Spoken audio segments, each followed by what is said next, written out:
Of course, one. Greetings, ladies and gentlemen. Welcome to Roll Hit Die presents our Friday night game of Consequences of Chaos.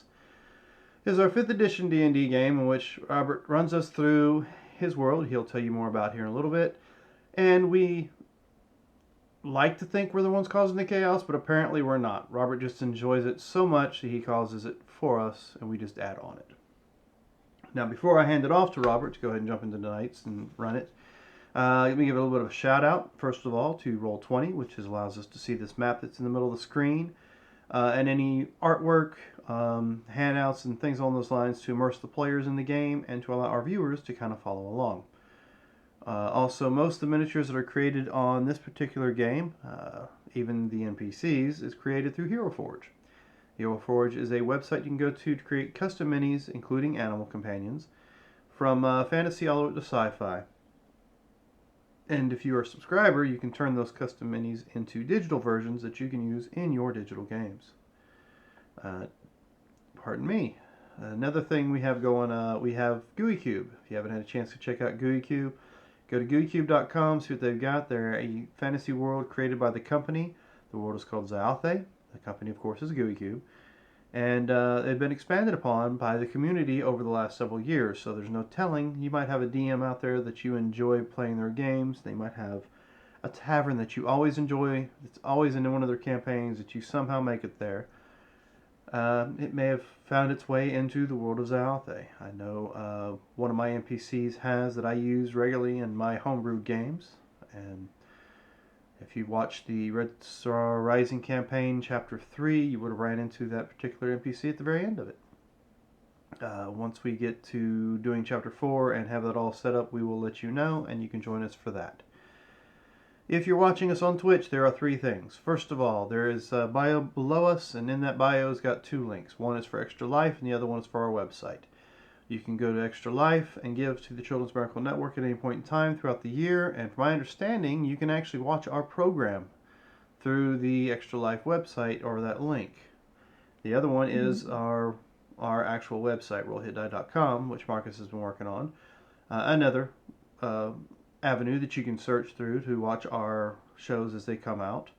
They also have a shop that you can go check out and get t-shirts, blankets, and whatnot with our emblems on it. We've got a couple different ones that you can check out. One, for example, is one right behind Marcus, bottom right-hand corner of your screen there. Now, the third and final thing is if you're watching us on Twitch, you'll notice a little bubble-looking thing down by the chat bar. We call that a chaos bubble.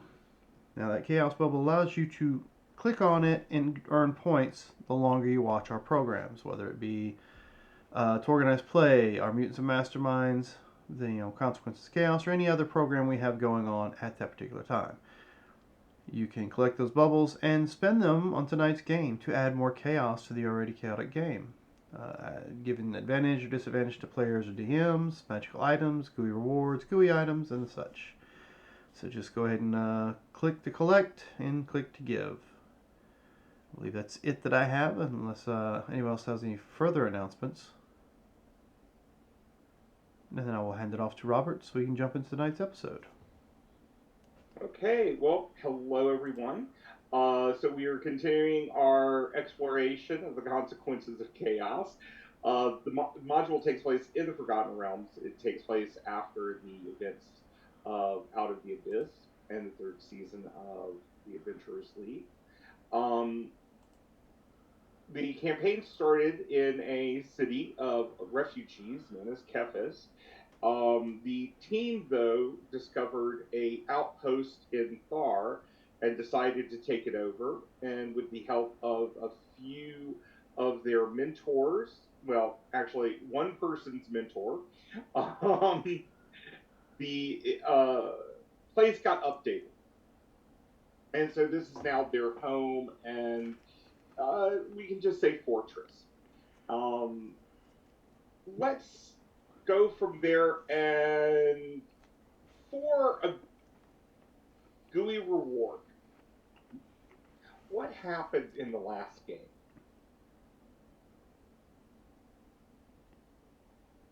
Well, last time we all got settled down, and during the night we all go about our own things to a degree and sorting things out for the following days. I went and talked to Grumble Spine and Orvarus and saw what was going on up there. Um, as I was getting ready to leave, I was led by a tarnished silver scaled kobold who can, see in magical darkness and doesn't have to deal with, sunlight sensitivity. So that was interesting. Got some big bada booms and some other stuff. I dropped off material components that we had kind of gathered. Um, Picked up some stuff and then started to talk to all them and regale them of the story and adventure of what happened in that little thing, that Dread Realm. Uh, Vanessa went and talked to Bashuk and learned about the orcs that attacked. Um, what to do next, Vanessa decided, hey, Phantoma, come here. Take this letter, go to Orvarus, give him this gem, and go terrorize the orcs. Well, got there, the orcs had been attacked, and, the entire way back just torn to shreds. And then a little card was played after, giving them the letter to go away. And it seems like they're just gonna go away now. And not possibly be a pain in the side. I can't quite remember what everyone else did, but let's see. Later on, during the downtime, we had supper and then made our way to the tavern. Vanessa went and talked to Squidface, because I did not write his name, and got a mission about going to Candlekeep and getting a book. A book about a demon named Zargon, who is supposedly stuck in this realm, I think is what that was about. When she came back, we were in the tavern until a bell was rung, and the same vampire ogre had shown up and wanted to talk, which was strange for them, apparently. So we had a discussion, I think 3 of us. A 4th was, asked if they had any input, but we talked about becoming a free vassal city under the protection of the King in Copper, because we have something that he wants or needs, but isn't willing to kill us for it. So whatever that is, we talked with this guy and sorted out what's okay, what's not okay, the length around, or the area around the city that is off limits to them to feed on, what's off limits, the road going to and from, some of the stuff that they can and can't do, like, they can't coax them off the road to feed if they have our pendant. They can't kill them, but they can feed on them if they're off the road. Let's see, they can't feed on the road in the area. Let's see. And yeah, they'll leave them on the road safely. Amongst some other stuff, I'm sure, but I'm pretty sure I missed some other people doing some other things. I believe Rael was hanging out with our little kobold cook for a little while there, learning the differences between French cuisine and curry. French cuisine and curry. Yeah, because we have more of a curry type of cuisine. What's French cuisine? I have no idea. What was the Dread Realm you are from? What's French? I don't know what French means. Isn't that like a little dog or something? Yes, that is.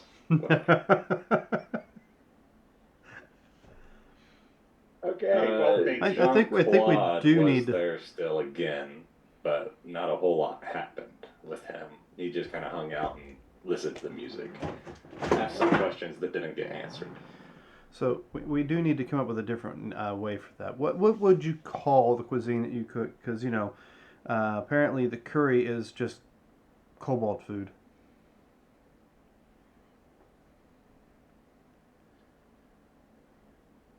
Me? Yeah. Yeah. What I would consider, I mean,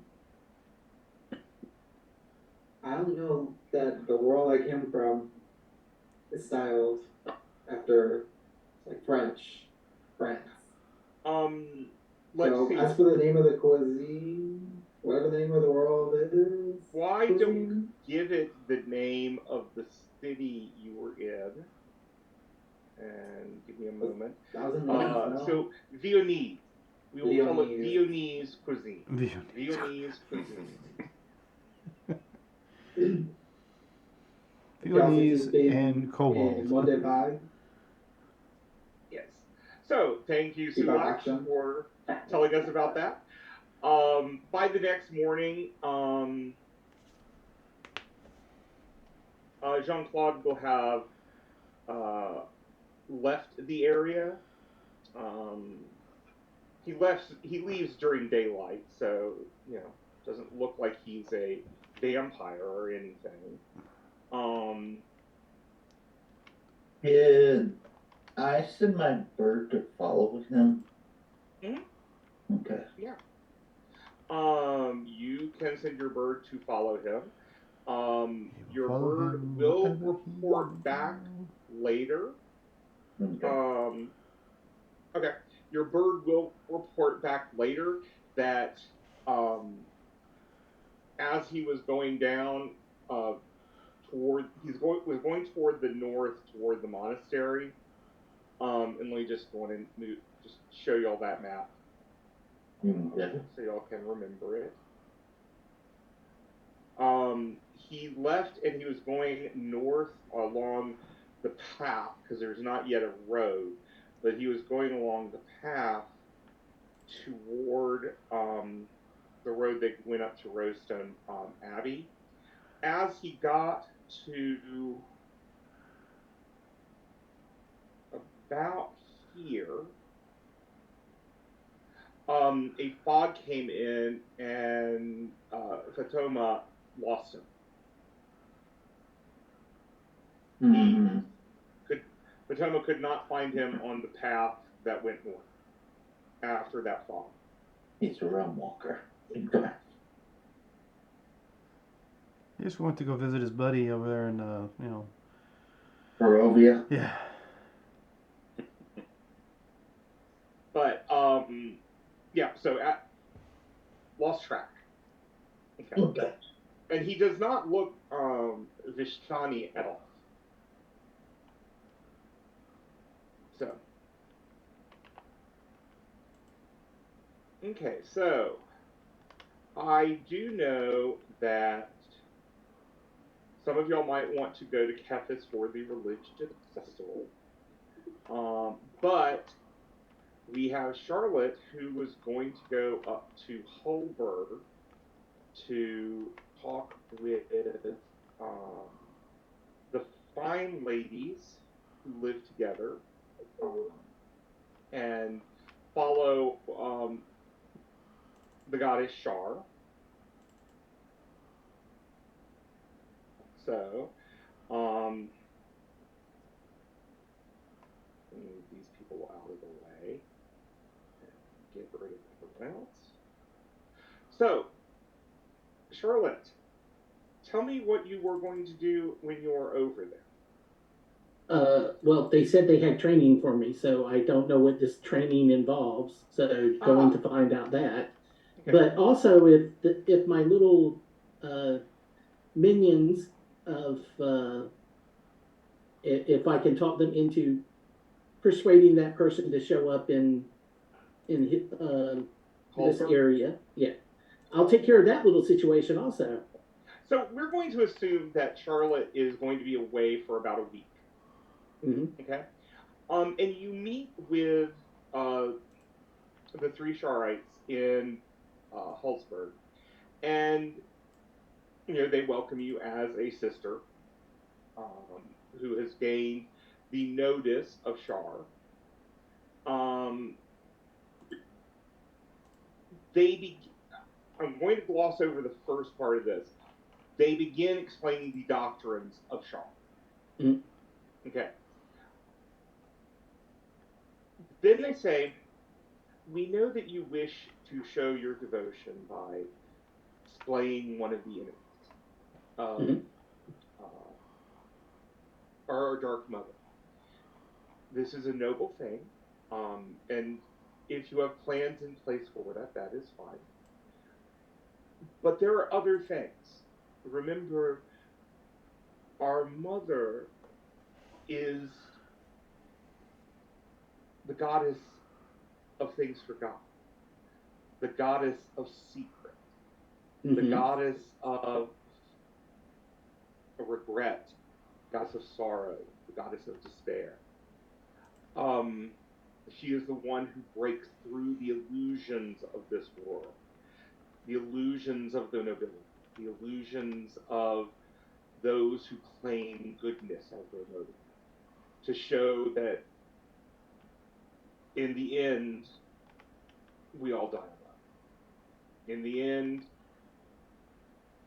there is no one there to help you. And in the end, you will be betrayed. And one of them looks at you and says, as your friends have betrayed you in the past. So far, there's only been one betrayal. But I think that person has finally learned their lesson.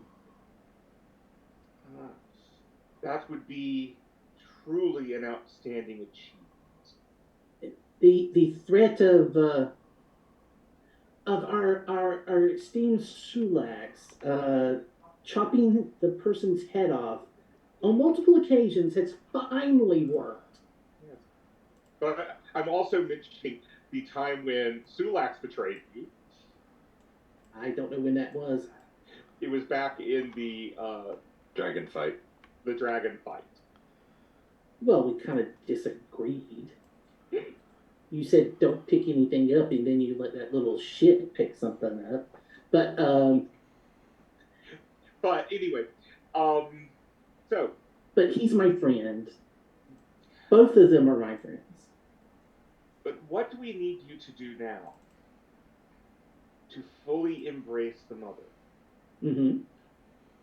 Is you need to let go of the past. And we will help you down that path.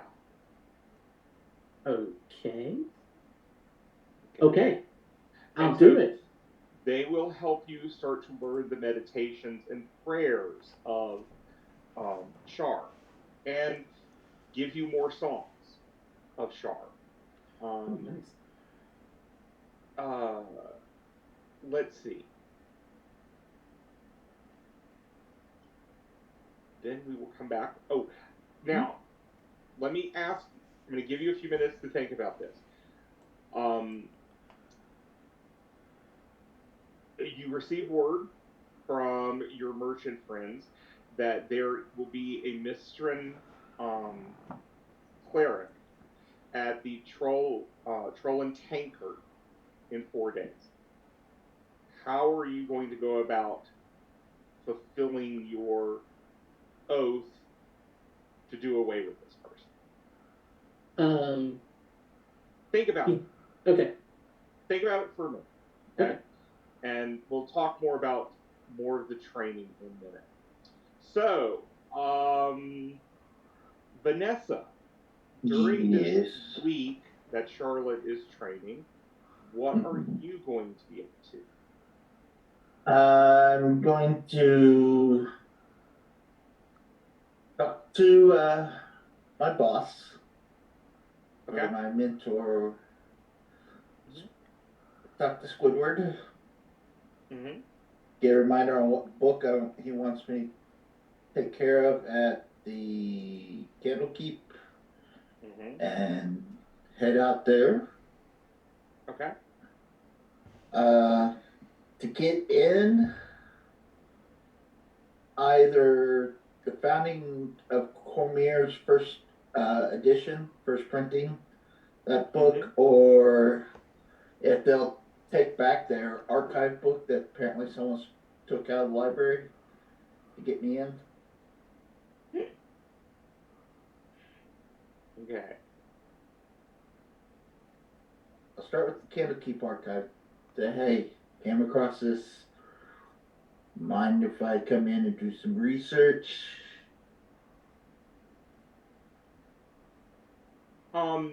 Well, okay.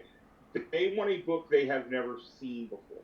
So the archive is not going to be one they care about. Okay. How about the first printing of the founding of Cormier? That they would be very interested in. Because if I remember correctly, that's one of the ones that nobody has seen a copy of. And nobody alive has seen a copy of. Okay. Let's see. And actually, before I left, I would have also double checked to make sure on the Great Crystal Sphere that I think that's the one that we were copying, right? Might be one of the ones you're copying. Any of the ones that you decided to take that were unique would have been copied before you left. Okay, Because we're not good for not giving them. original. Yeah. Not giving the originals. Okay. Okay. So yeah, I made sure that was. Yeah, the founding of Cormier 74 DR by Orden Oberaskir. First printing, is that what you were looking at? Yeah. That was towards the bottom of the list. It was like second from the last, I think. Yeah. In my notes, it is at least, but I. Yeah, Books and Scrolls. It's the founding of Cormier. Yeah, it doesn't say there's not. It's just a first printing, not it's just one the of first few. one.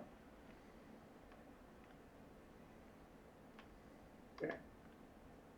And the only book I grabbed that no known copies for is the Great Crystal Sphere, which I'm bringing them a copy of. Not the original. Gotcha.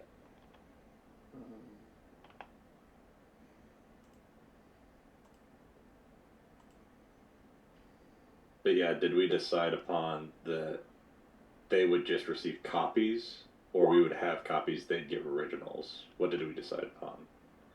Because I know we were all kind of talking about that. I'm fine with them getting originals as long as we have a copy of it.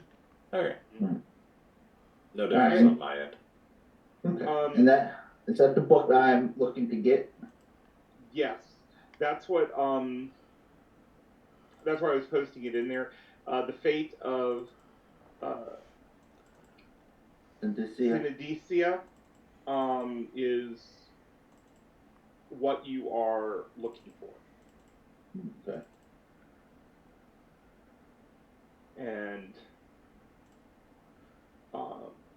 but you go and talk to him. Greetings, apprentice. You are coming along very rapidly in your studies. This is good to see. We may be able to expand upon it. As he hands you another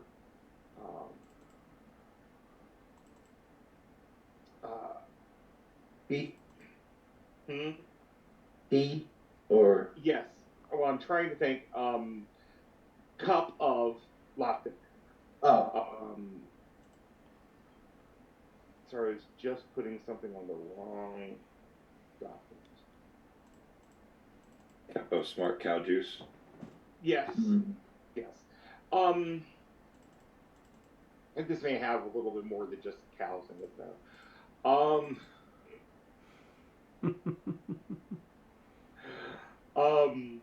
Yes, I believe we can accelerate some of your training, in the coming months.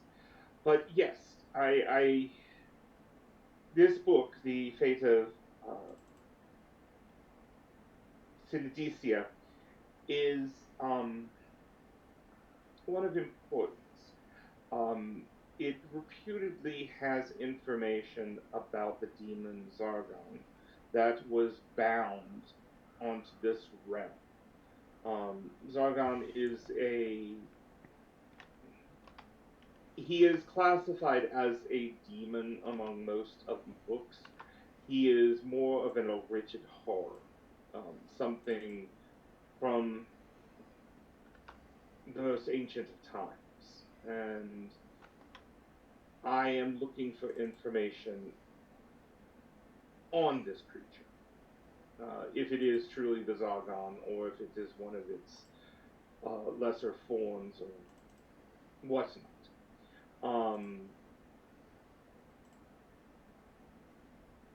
The land that is referred to here is a mythical land.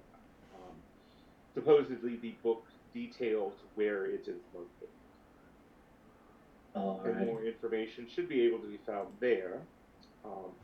So this might be another time you could lead your team on an adventure.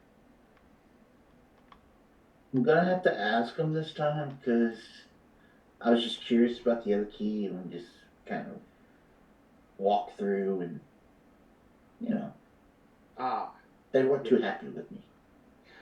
I can imagine. So yes, you may wish to ask if they wish to join an adventure. I hear that humans and elves and dragonborn and, well, whoever else is part of it, enjoy these But I'm adventures. a real boy. Well, we got a few things. So picked up a few more allies. We got a bunch of dragons now. And, oh, did I tell you? Nope. The King of Copper. You familiar with him? I have heard of him, yes. I have not made his acquaintance. Well, he sent one of his lackeys to the key. Either because he wants something from us or he fears our power, but he wanted to do a truce with us. If you could get maybe the folks here to make this emblem on something to give out to the people who go on the roads. If they're on the roads, they won't be molested. If they happen to go off the roads, King Copper's people may feed off of them, but won't kill them. I see. Yes, I will get this emblem to the most appropriate people. Yes. And that reminds me, I need to do that up north to Holgard, yeah. That way. But so I take it you made this agreement with the king in Copper, or well, with his emissary. Yes. And they apparently had no issue with some of our demands, which he was an all powerful like he says he is. He would probably have some kickback. I don't know. Just something running through my head. And do you have any idea of... I take it from what you're saying that this is out of character. From my understanding, yes, because everything that has been there has usually been wiped out. And with my experience with, undead rulers, they're ruthless beyond all recognition, and it's either their way or they'll kill you. And for them to give in to our demands was a little odd. Yes. Well, I must admit there are many odd things. Yes, there are many odd things occurring. But no, yes. When you are ready to go to Candlekeep, I will have you transported to Baldur's Gate. I cannot, for security, mainly for yourself, to not be identified as working for someone. It would be best if you first came from a major metropolis, and Baldur's Gate would fit this. Yes. And I am sure you can join a group who will take you down to Candlekeep. Very well. I might ask us the Dragonborn if he wants to come, because I think he's from that area. Oh, that's whoever you wish. That would be fine. I do have something for you Oh, that will okay. help you. He brings out a very plain covered book, and he just hands it to you and says, when you have acquired the correct tome, just put this one on top of it, Mm-hmm. and then he gives you a mental command word, Okay. and utilize the command, and it will copy the book's contents. Ooh.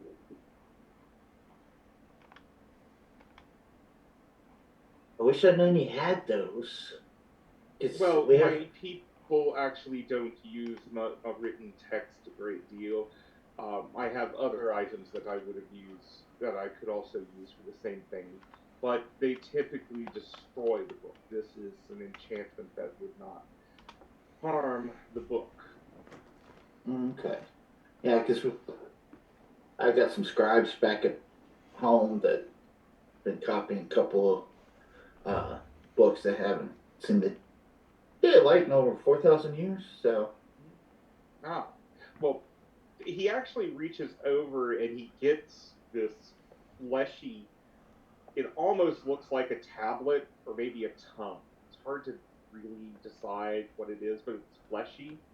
Mm-hmm. And he hands it to you. And do you take it? Sure. Okay, when you take it, it grips your arm and then wraps around your wrist, and suddenly your mind is just being filled with information. But your brain cannot process it as fast.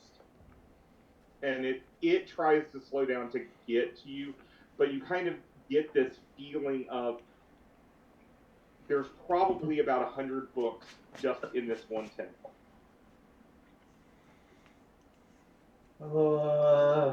Okay. Okay. He takes it off of, one of his tentacles comes out and grabs it. I see you are not yet ready. Your mind has not yet awakened enough for one of these. You weak-minded individual. Yes. We, my people typically compress information into various devices such as this. Okay. Heads up would have been nice, but yeah. Well, I needed to check to see how awakened your mind was.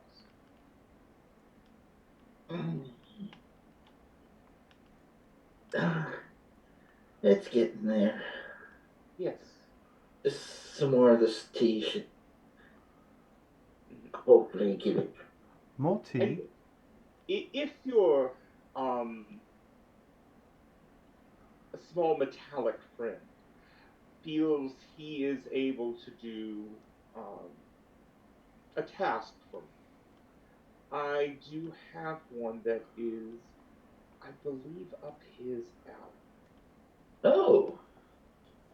The correct expression. Didn't know he had an alley. I don't know, but let me. I will go ahead and cast sending. Okay.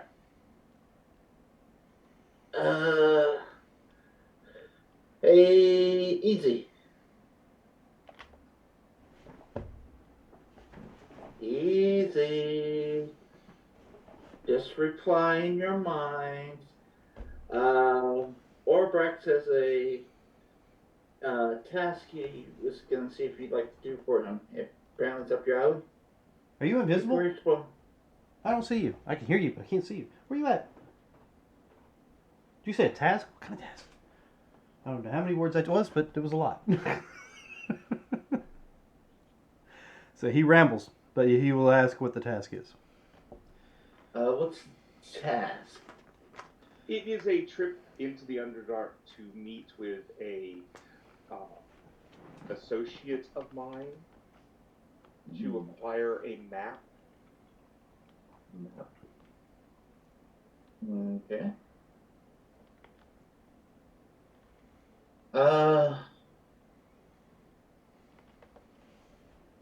Yeah. Let me hold on a second. And I'll send another message to Easy. Hey, Easy, it's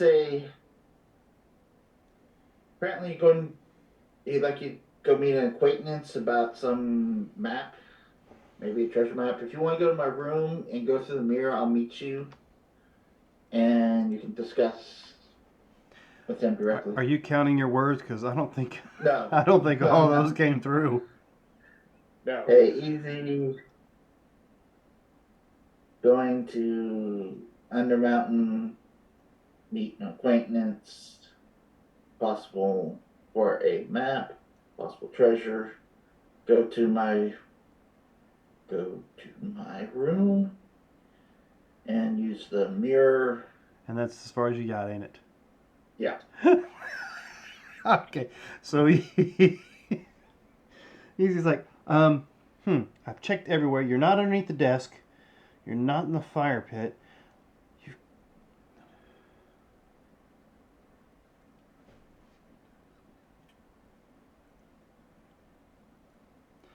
I'm just making sure I'm keeping track of them. And use your mirror? This is weird. Where the...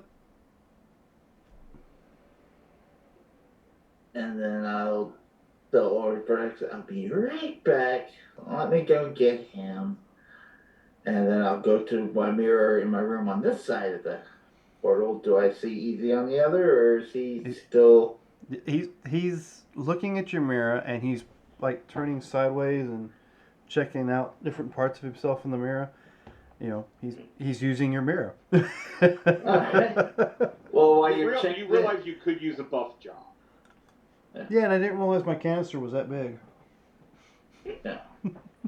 Well, as you're checking yourself out, you see a hand and head come through the mirror. Ah, Come on. the hell? This Oh, way. that's right. What are you doing? What, you hiding in there? How are you talking to me if you're hiding in there? Oh, I'm down in whatever the hell this town's name is. Kiss? Yes. I'm Cass. We need to...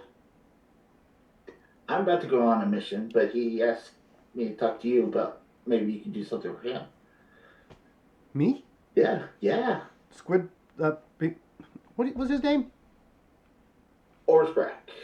Orsback. It's the one you call Squidward, right? Uh, Does he know you call him Squid? I don't... Well, he's a mind reader, so I'm sure he probably knows it. And he's But got he a hasn't seemed to be offended by it. Okay, yeah, sure. So what do I do? I need to walk through there? Yeah, I'll grab your arm and kind of pull you in. Okay. You don't realize what you just did, but okay. Yeah. Okay. Well, So Easy's on that side. okay. Mhm. So you go back. Hey, Squidward! Ezoid Liquor, if I remember correct. Yep, but you can call me Easy. It's easier that way. I have an acquaintance in the Underdark who has a map, and I need someone to go and negotiate for this. Okay. I mean, I'm sure I can do that. Is just anything else I need to know? Well, you are, from what I have seen, good at staying low and in the shadows. I mean, I'm kind of good at hiding, if that's what you mean. Yes. I mean, the Underdark is not a place that is particularly conducive to most people of the service. And I think you might be able to move about with more ease than some of your companions. Oh, okay.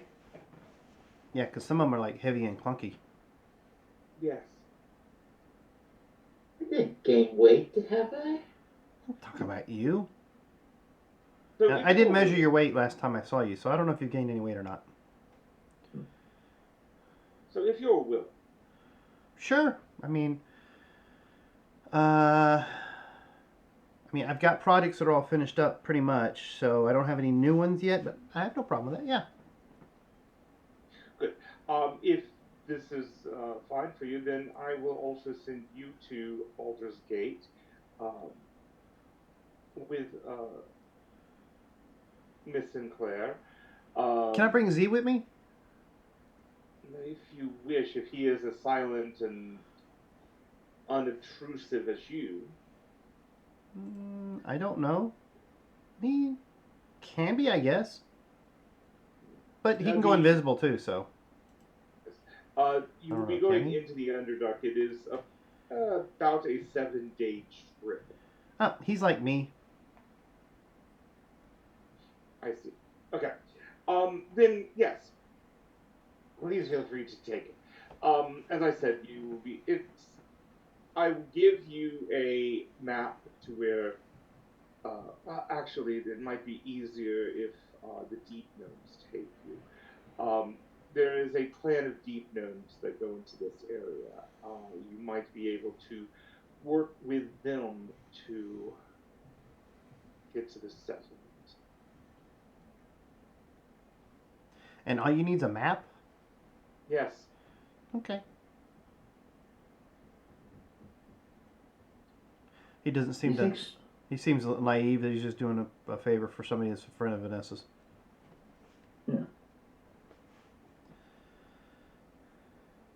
Alright. Do you think Sulax would want to join us in Baldur's Gate, or? Well, Squidward said we need to be quiet for the thing I gotta do. And I'm sorry, but Sulax is not that quiet. I mean, have you ever heard? He sounds like somebody's dropping pans every time he steps. Just saying.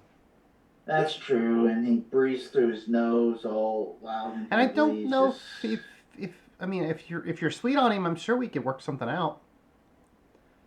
Nah, I think he might still want to kill me. But Well, I mean, I've read in a book where guys pull on pigtails and stuff, and they like a girl, so maybe that's his way of showing affection. I don't know.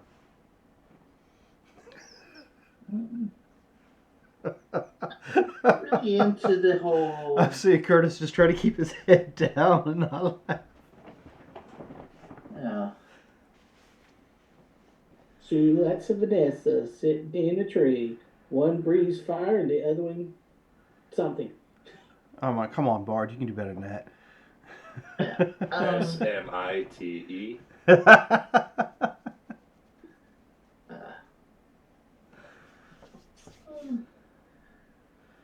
I prefer, maybe if you put lotion on and he wasn't feeling so scaly, I could go for it, but the scales kind of rub the wrong way.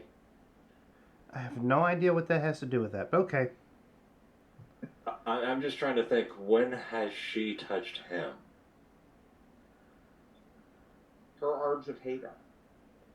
If you can feel through that, I guess. Other than that, it's like I know. Sounds like that's an lay on assumption. hands, but Sounds like an assumption on my part. He just, dragon scales, maybe he feels that way. Okay. Okay. Well, Easy, if you're ready to. Easy's not there anymore. He's back in your room right now measuring the mirror. He is good at stealth. But yeah, I'll see if he's ready, and we'll head out towards Baldur's Gate. You are gonna throw him a little something, right? He's young. Throw him something. A little coinage, maybe. Oh, yes. Yes. If you have a book from your area, your realm, on pretty knickknacks, and he's really good at inventing. Yes. No, I we'll make sure that he is well compensated. And we have some artificers here that if he ever wishes to learn from some of them, I'm sure that they would definitely be willing to work with him. I am very interested in his new friend Z. It will be interesting to meet him. But yes, Yeah. he will be compensated. Yeah. Z actually sprung from him. I see. A parthenogenesis. Yes. See that realm that kind of hijacked the party to, Yes. and we were trying to free the folks from that dread realm. And doing so, some psychopath had set up traps where the only way to get around it was drawing from the deck of many things. Yeah, I've heard of this. Yeah. And, well, he apparently drew a card and it is split in two, I guess.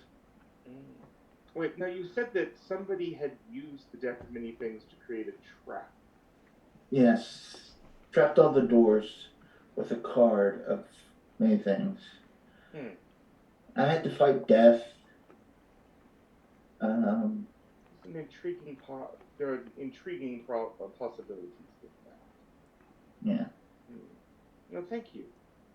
But yes, when y'all are ready, I will try to. How far from his chambers is your room? 1 floor down. Okay, so it would take a perception check to catch what's going on. Gotcha. Yeah. Alright. Well, let me go try and hunt him down, and I'll meet you at the summoning circle? Or the Hellfire circle? So, Relithal, what are you doing as Charlotte goes off to Hulsberg this week? And it looks like Charlotte and Easy are going to Baldur's Gate. Vanessa and Easy. That's an easy. Oh, I said Charlotte. Vanessa. I can't be in 2 places at once right now. I can. Sort of. well, since y'all are making this kind of deal with these vampires to give us some, I guess so they don't mess with us? Yeah. Right? So, I know we need those little insignias so that they know not to attach their caravans, but I'm probably gonna do some hunting, for ingredients, and maybe I'll forget to take some insignia with me off the main roads in the dark, alone, Okay. defenseless. Sorry. Okay.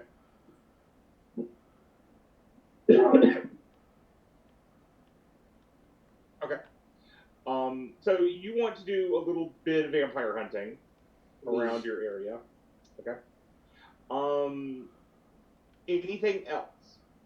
I'd also like to actually get to know the environment in the area, what kind of plants I can use to cook with, or create salves, or what's poisonous. I'll eat poison things, I don't care. You think about the Great Plains before they were turned into agriculture. So you have a wide variety of grasses and grains in this area, a lot of wildflowers. You will be able to find things that are edible. You will find a number of plants that have tubers. You have a feeling that during spring, especially if there's a good rain, you're probably going to find some interesting berries. So yes, I mean, you definitely can find some things. For example, one of the things you find is like a lemongrass. And you definitely find sages. Trying to think of some other things. You find rosemary, different types of rosemary. So yes, you were able to find some interesting, for you, new spices. Okay. Cool. Oh yeah. Wasn't Easy working on some glasses for me? Yes, for you to be Yep. out during the day. I'm not sure how far Easy has made it. It depends on what time, because it got to have a week. Yeah. Okay. And Well, you're about to regardless- leave for a week. Right. So if it's been a week before we go talk to Squidward, then they're probably No, it's sitting just on his been a bench. day. Okay. So if you go off to Squidward's task, you'll lose a week on your tasks. So I will do most of my foraging at night when I can actually see and, Okay. The other thing that you do start to notice, I'm not going to have you roll perception or anything. I'm going to go back to the big map of the area and bring y'all over there. What you find is that most of this, actually, let me pull up a bigger map.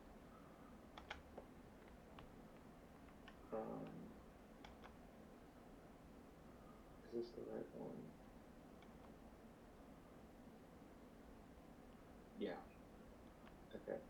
And you could have gotten a map like this from the library, and it doesn't have where you are necessarily, but it gives you a better view. I need to create another map that looks like. Okay.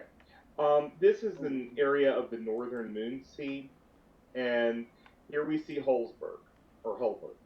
Your keep, the dragon's nest, is often, thank you, exactly, it's often that area. What you know from the map is up here is the Wailing Tower.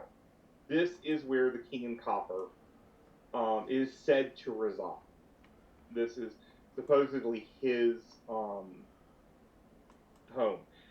The next thing you note is that all of these little areas here that look like hills, they are hills, but in almost all cases, even coming down the coast here, they are filled with burial mounds. They're filled with burial caves.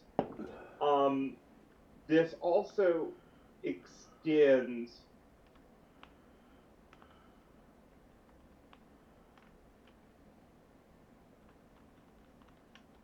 over here into your area. Basically, hold on a second. There is an area around you where there are not known graves, but this is a keep, so there's probably a lot of dead bodies still buried around here. And it's about a 1 square mile area. And now let me go and get rid of this. Okay. Beyond that, you do find lots of different areas where there are barrow mounds, where there are marked and sealed tombs throughout this area. It's not like every quarter, it's not like every other foot there is another one, but you do find there are a lot of ancient grave sites in this area. I think around some of the more notable grave sites, I'm gonna try to just cast not protection, what is it? Detect evil and good while I'm in the area, just to see what's around.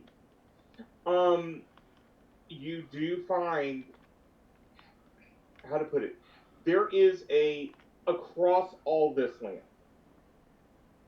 there is a low level evil, and you can easily recognize it as undead. There is Ugh. permeating this entire land in this area is undead. Hmm. And as you're walking, you can actually feel like there are skeletons waiting to be animated. That there are things underground that the necromantic energies have seeped into over, well, probably millennia. My goodness.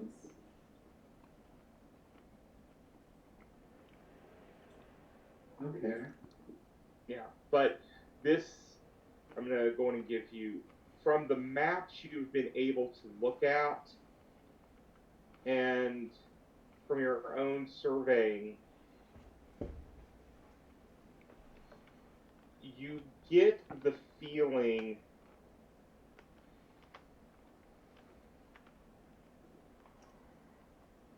that everything east of this line is pretty much necromantic. Near the river?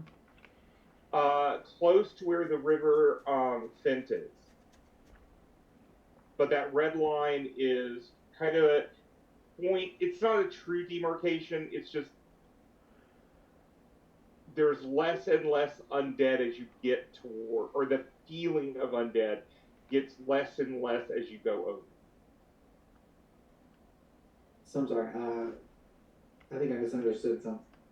To the east is where all the necromantic energy is?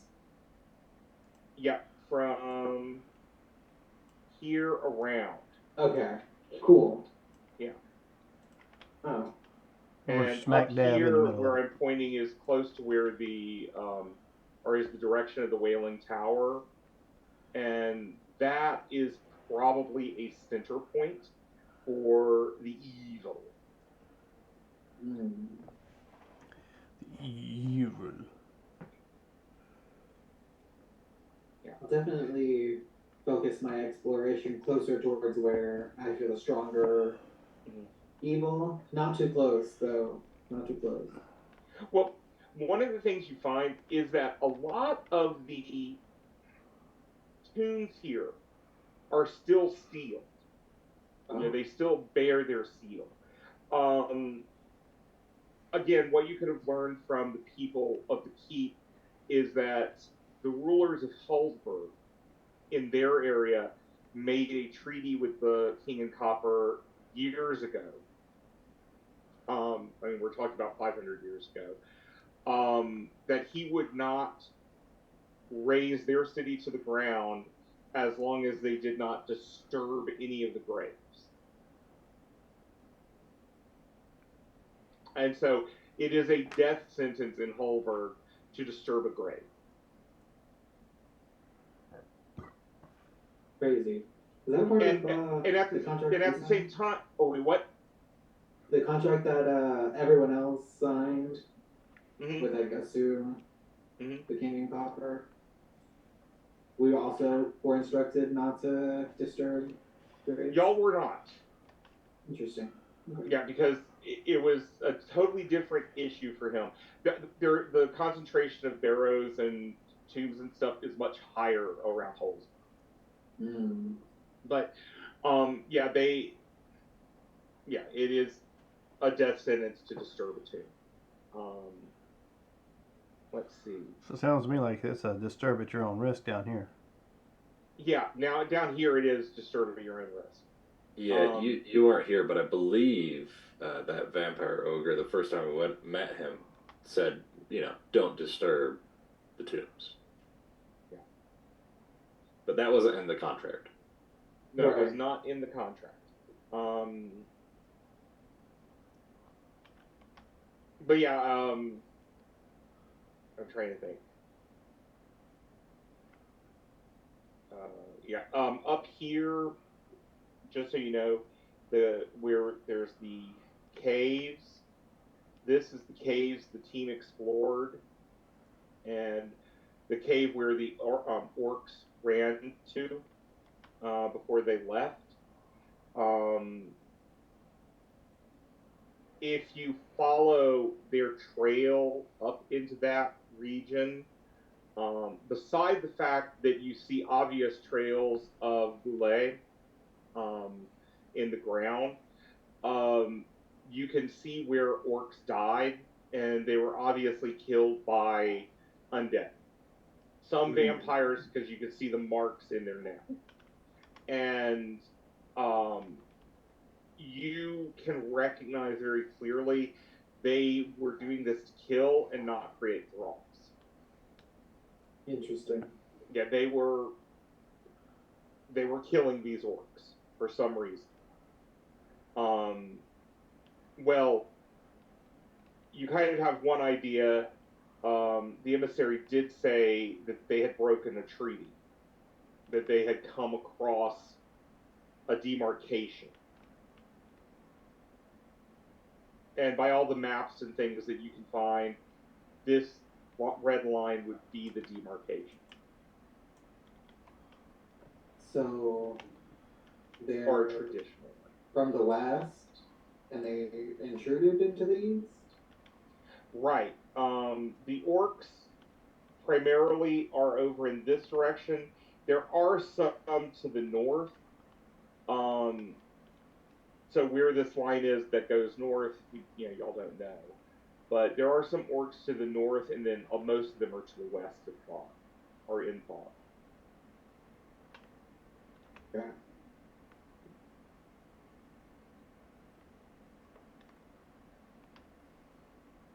And this is going through, maps in the library, some of the histories of this area.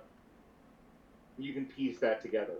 And going out, you can definitely see that there are seals still on the tombs. Mm-hmm. And the only other information I can give you right now is that the party would have already told you about, and other people here would have told you about, this area is known for extensive underground caverns. So even if they're sealed up here, there might be secondary routes out of tombs. That is useful. I might look into these extensive underground caverns. Mm-hmm. Yeah, the team did find a number of them over in the cave area. Anything else? In terms of undead, there's not a lot of people in the area, not a lot of fresh graves. So ghouls, you do not find traces of ghouls. So you're usually looking for things that are far more ancient, which would be vampires, wights, wraiths, ghosts, things like that. And if they're vampires, again, there are not a lot of people around. So Right. If they're vampires, they either have some underground way of feeding, or they're just asleep. Okay. Until they are called up by their king. Yeah, looking at the dead orcs, it's definite that they got, fed. Okay, so Sulax, for the next week, what are you planning on doing? So, of course, when the time comes, I'm going to go check out the Festival of Fire, but aside from that, I'm going to be working with kobolds, of course, since there are some that wish to become paladins. So I'm going to be doing that. It seems like everybody's running off in their own directions, and that's cool. But yes, the days after the Festival of Fire, I'm probably going to spend a little bit of time watching the people, getting their reactions. But I might go at the day before to try and gauge, how they're feeling coming up to it, during it, and then after it, to see how the whole situation is. But yeah, aside from that and working with kobolds, I'm sure there was some other stuff, but I can't think of it right now. From the Baldur's Gate? I mean, is there time? Well, you have about 10 days before the Festival of Fire. So, if you wanted to go and spend 7 days in Baldur's Gate, you can. If you wanted to go down to Candlekeep, you can. We're gone a lot. I think I'm gonna spend time in the Dragon's Nest, working with everything, making sure it's a well-oiled machine, Okay. whatever those are. Check on the Embrandle Dragon, see how that's coming along, see how far the eggs are out, that type of thing. You're within a couple days of the eggs Oh. hatching. Oh. What has this Embrandle Dragon been eating? There are enough free roaming deer, and they're not bison but cattle that can be fed upon. Okay, because yeah, there's a lot of eggs there if I remember correctly. Mm-hmm. So that's gonna be a lot of mouths to feed. Right, and from what you're reading is the chances of them all surviving is actually minimal. I mean, from what we learned, they were infertile. Right, they were originally infertile, and then something changed, and not a lot of people know exactly what happened there, but something changed and they became fertile. But actually, if you ask Rawl not Rawl, what is her name? Many Colors.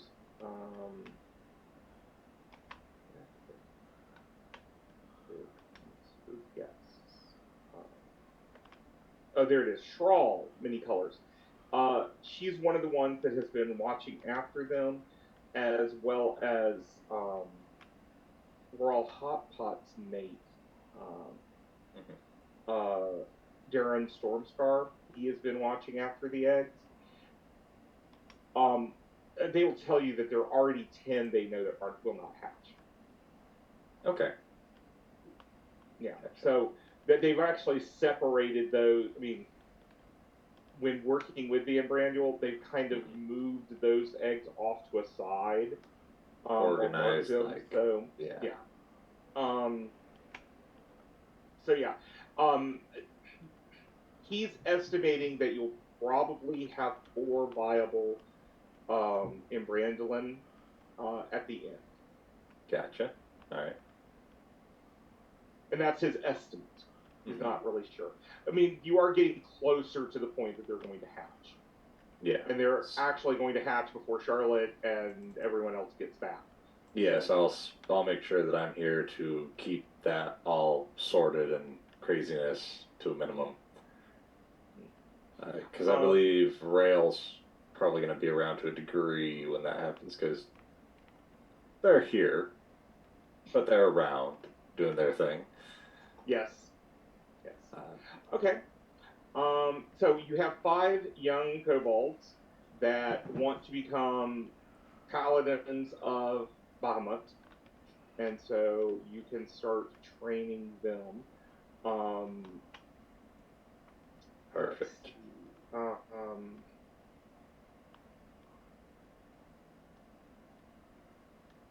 Korokrax, Platinum Born, holds daily information sessions about Bahamut. He actually has some small books that he keeps on Bahamut, and I think y'all actually found another one that he's been using. He also ventures with the 2 penitents of Bahamut, the ones that can go out into the sunlight during the day, and he visits Grumblespine and Orvarus to let them hear the good word of Bahamut. Shrawl Many Colors spends most of her time training the kobolds, and the rest of the kobolds, in battle. You know, when they're not learning of Bahamut and just basically building their burrows, their caves. she does hold some regular training sessions on weapons. Since you're gone, Jean-Claude Flamand does return about 4 days into this. He does ask after Vanessa Sinclair. He stays that night. If you want to talk to him, you're more than welcome to. But the next day he will be. Gotcha. I would ask him how his trip was, where he was coming from, that type of thing. You know, just be a host, reasonable-ish. He tells you this time he had traveled up to Holberg.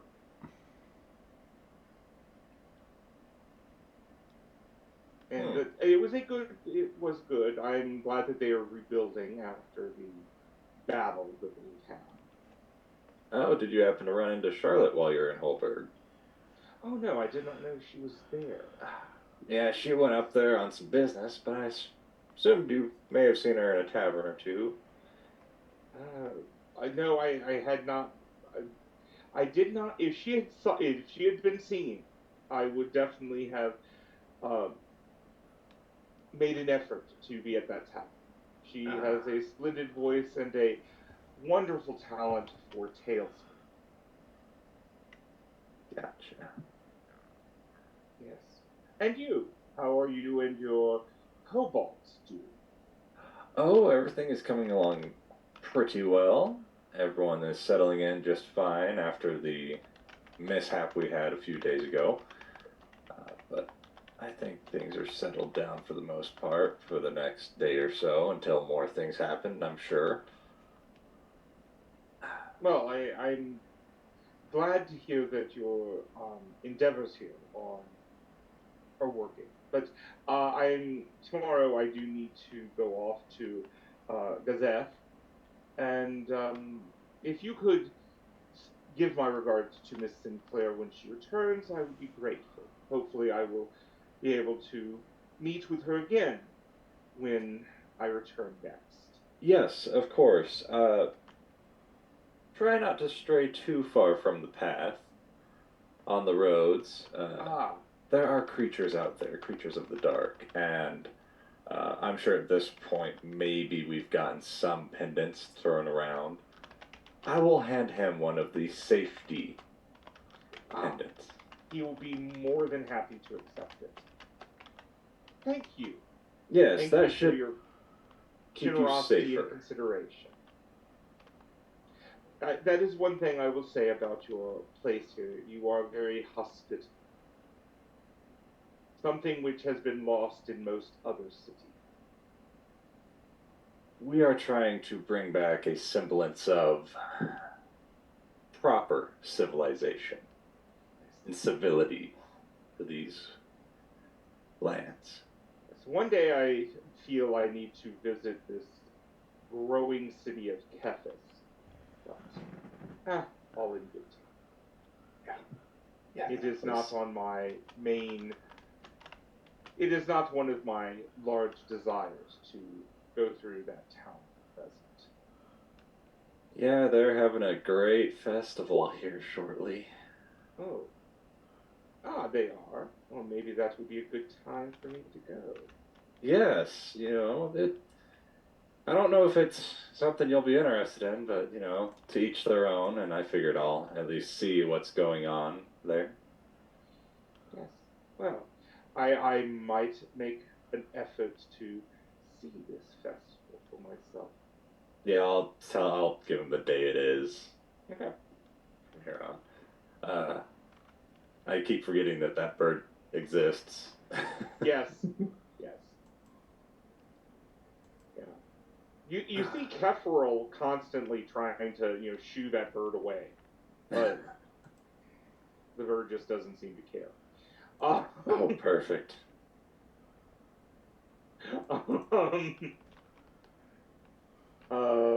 Let's see.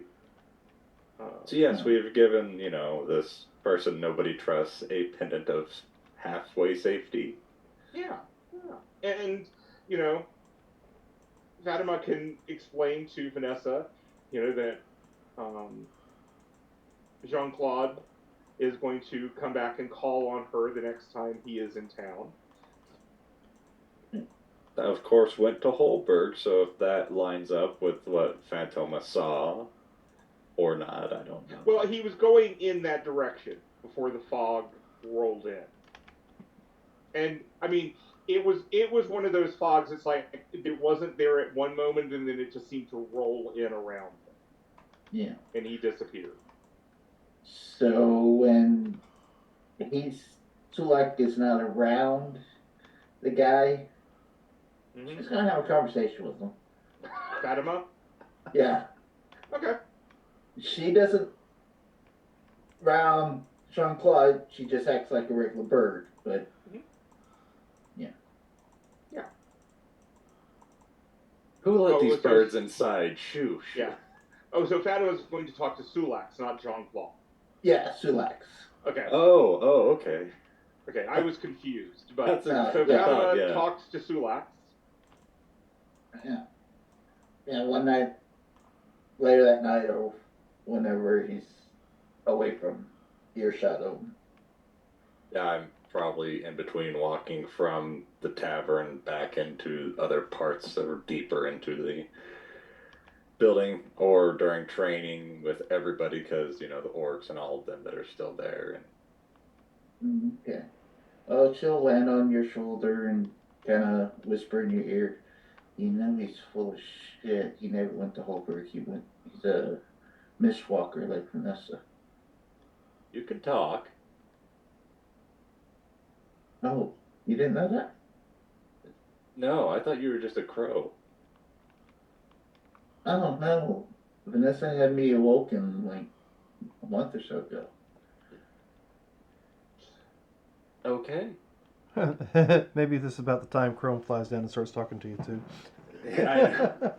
It's just at this point, it's just like I knew they'd gotten Hogan, but it's just like, oh, they're just a bird. They're your familiar. Cool, whatever. Yeah. Oh. So I was following them and Conjured the Mist walked in and disappeared. No sign of him actually going to Holberg. I don't know what you can do if you become awakened.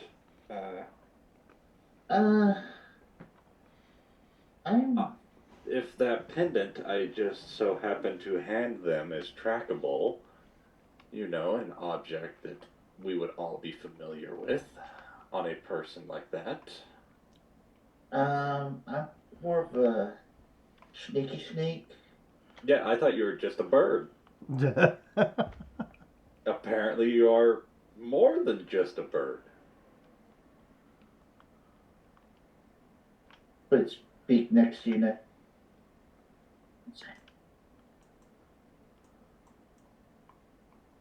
All right. It's a rogue.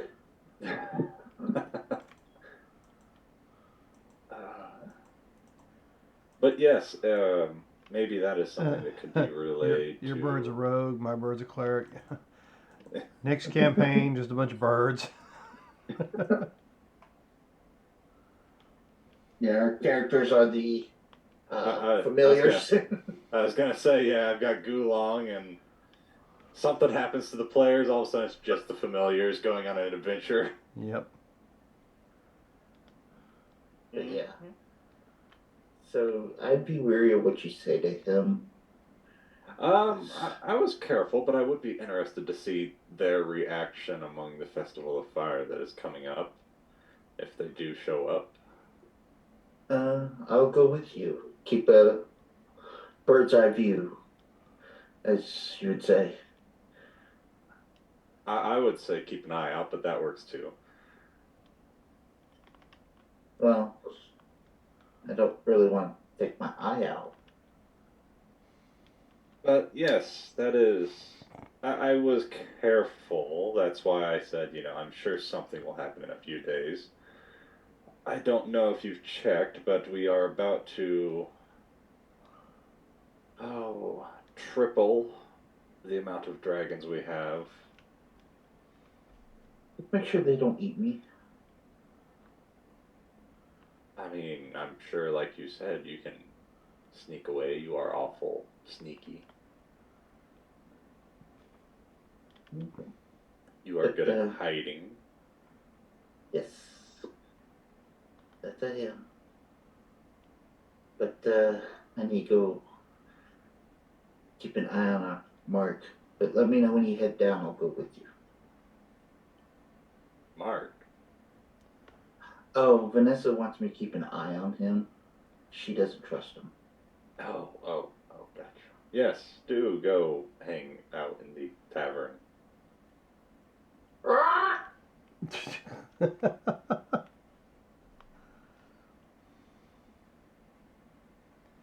Okay. There's got a talking bird. Well, just for Fatima, his windows are closed, his door is locked, so So kind of sit by the windowsill and keep an eye and ear out. okay. You can't see much. Truthfully, you don't hear much just because he's not talking. Yeah. He's not chanting either. Okay. No screams of virgins being sacrificed. So No, that's in 6 days. in one way or another. exactly. Okay. So Charlotte, coming back to you. Yeah. So about 3 days in, a Misran clergyman or clergywoman specifically comes to the tap that y'all stayed at before.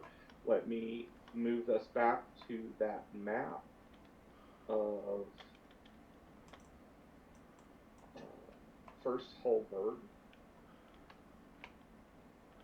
And if you remember up to the top up here, we have the Troll and Tankard. Okay. And down here, we have the Troll and Tankard Inn. Now, let me go on and purge most everyone from here.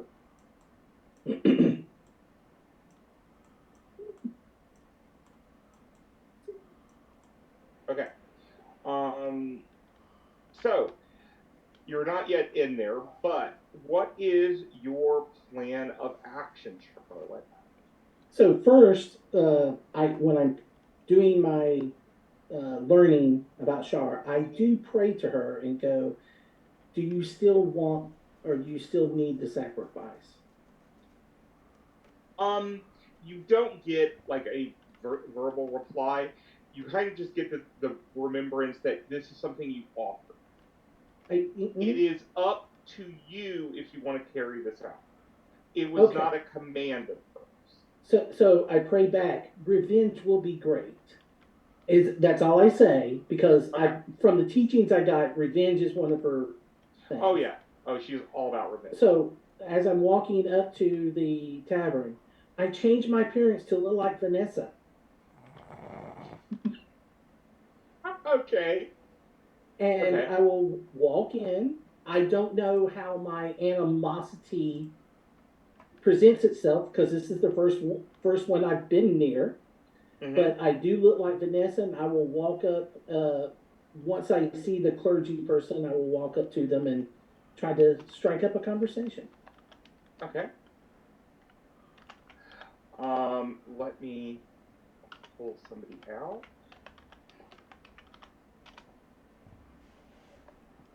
Excuse me, I have a dachshund who is being a little aggressive right now. She wants her treat.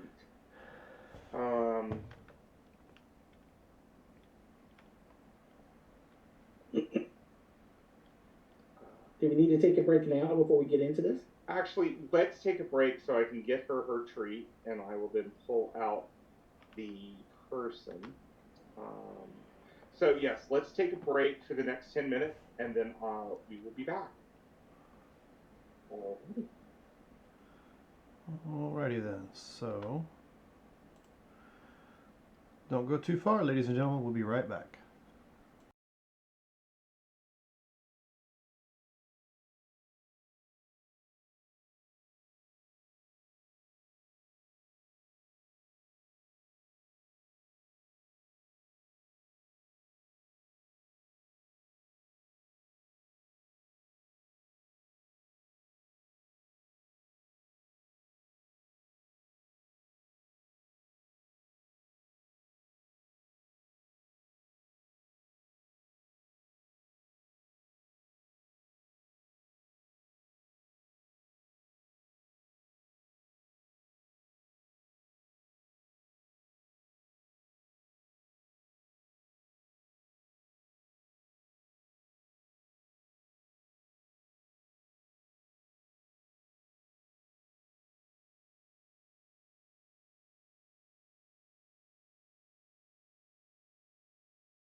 And we are back. And ready to decide and deal with what's going on here at the tavern. Yeah. So, you come in, and we know you were masked as Vanessa. There is a priestess of Mistra sitting right here, looking all scholarly. She even has a book out. Hello. Don't understand, Vanessa, why you have to go kill a Mistra follower. Yeah. Oh, yes. She then looks at you. May I help? Yes, may I sit down? I think we have some things to talk about. I am not sure why one with shadowed eyes would speak with me, but please. So I pull out the chair, I sit down and go, now listen. I want both of us to walk out of here without any issues. But I need to tell you a couple of things. My name is Charlotte. Are you actually using your name Charlotte? Yeah, my name, Charlotte, yes, because I'm sure that your priesthood has had messages about not enjoying my company anymore. I do not know about that, but you are one with shadowed eyes. Yes. Why is that a problem? You are one who Follows certain. follows Char. And in this town, that's legal. Yes. But I know that, but it is an open and free city. yes. So we don't want any trouble. Or I don't want any trouble.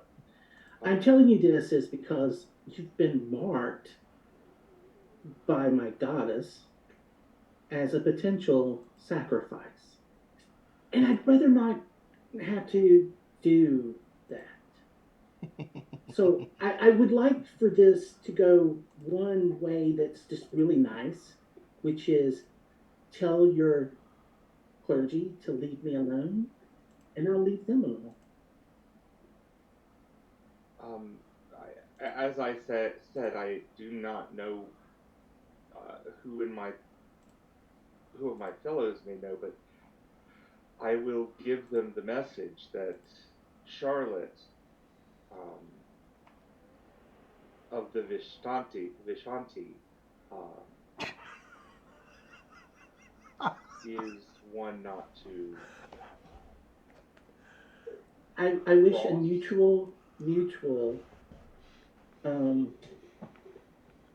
respect. I see. I will deliver this message for you. I reach in, I take the third book of Mistra that is of old Mistra stuff, and I go, this should help with that conversation. And I hold out that tome. Okay. And go, maybe your higher ups will understand that I'm a friend, not an enemy, or at least an acquaintance. Yes. The book is. She hasn't really even looked at the book yet. The book is something haven't been seen in the realms for 1,000 years, and it's about your goddess and her teachings. Thank you. Now bugger off. And she doesn't take a lot of insight to realize she doesn't really understand what's going on, but she is definitely scared. I get up and I go, that concludes my business with you. May Shar do what as she wishes.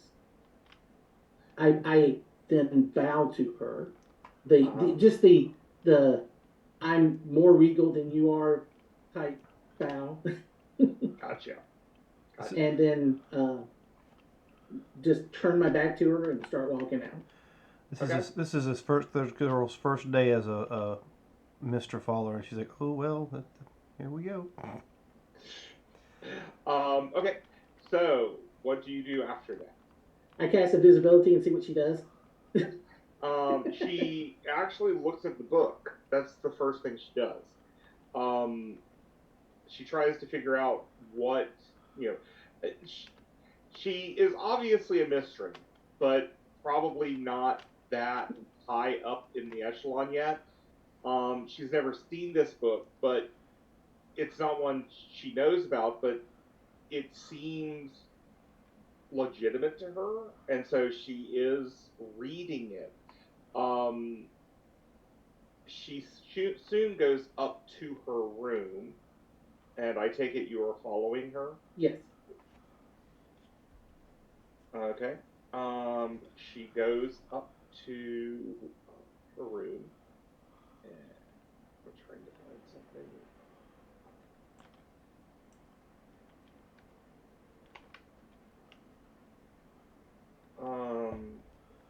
She does place,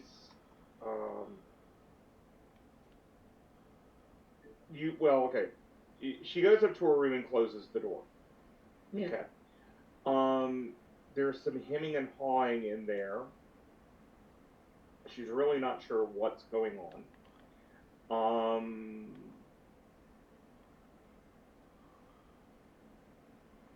shoot.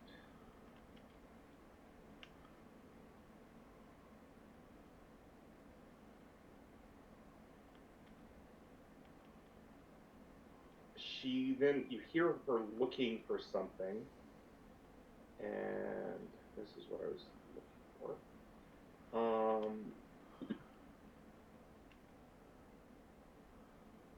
You hear a little bit of her going, should I don't know. Again, she seems to hem and haw, and then you do hear her reciting a prayer to Mystra close to the door. Okay. Try to figure out what the prayer is? Yeah. No. Okay. Okay. Yeah, you're not really sure. Eventually, though, the light goes out in her room. Okay. I will come out of the inn and cast fly. Okay. We're at night. Are we at nighttime? Oh, yeah, you're at nighttime. Yeah. Okay. So fly up to the window, but be about 30 foot out, so I can just look to see what race was she. She was Air Genasi. Okay. Don't think they have dark vision. So I will fly the 30 foot away from the window just to look in to see what I can see. Okay. And if I can't see, I'll get closer. There is a curtain that has been drawn. Okay, so I get closer to that and start to listen to see if anything else is going on. The light is out. You don't hear anything on the inside. Okay, I will let things go as that and then head back to the sisters. Okay. You mean you're not going to kill her in her sleep? No, because I think I'm going to have more fun with the revenge. So you go after the three sisters. And what do you want to do with them? Continue my training. Okay. I will explain what happened and the reason why, because of their teachings, I go, instead of this, I have done this.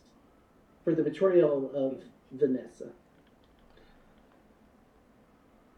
They kind of smirk. With a, let us see where it plays out. If not, I can always go back to the original plan. That is true. That is true. Now, By the end of the week, through all the meditations and stuff, you suddenly you don't suddenly realize, it just kind of is there. You don't even know that it's gone. But all of your memories of what happened before you came to Faerun, before you left Sigil, mm-hmm. they're just vague. They're just like wispy memories. Like your life before you got into this area of the world was meaningless. Or more really, the time before you knew Sean is just not of interest to you. Okay. So, in a sense, your past has been wiped clean from your mind. Okay? Yep. Okay? They do not have any tasks for you at present, but they do say, if the goddess speaks to us, we will send word to you. Okay.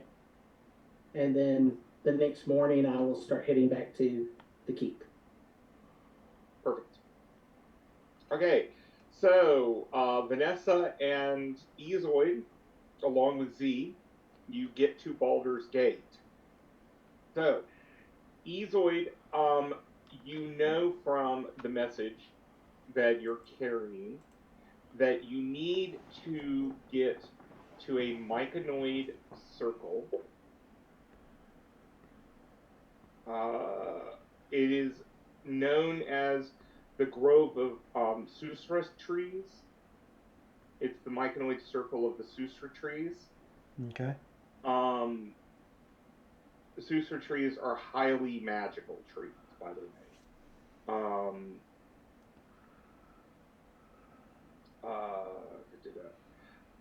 And there you are looking for an individual named Omelum, and you are to carry a letter to him for the map, as well as a small box that contains something. It's locked.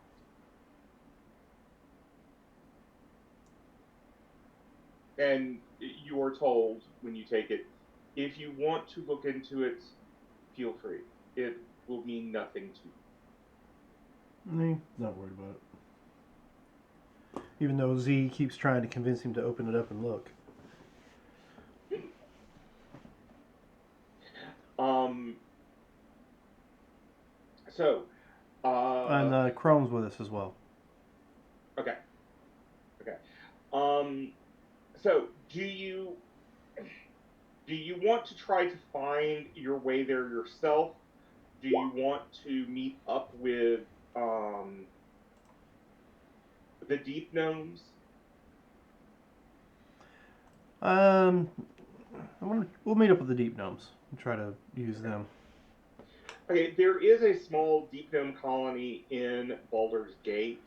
They are known for various things. One, mining in the Underdark and then bringing materials back. And also hunting fungi in the Underdark and bringing the rare fungi back to Baldur's Gate. Because there are some flora in the Underdark that have amazing magical properties. Okay, so you go to this colony.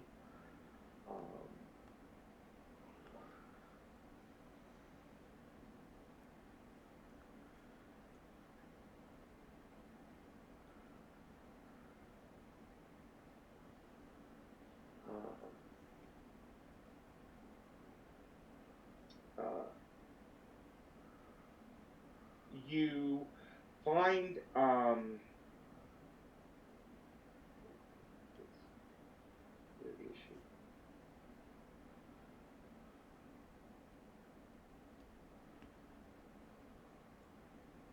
sorry, I thought I had her right here, but I don't.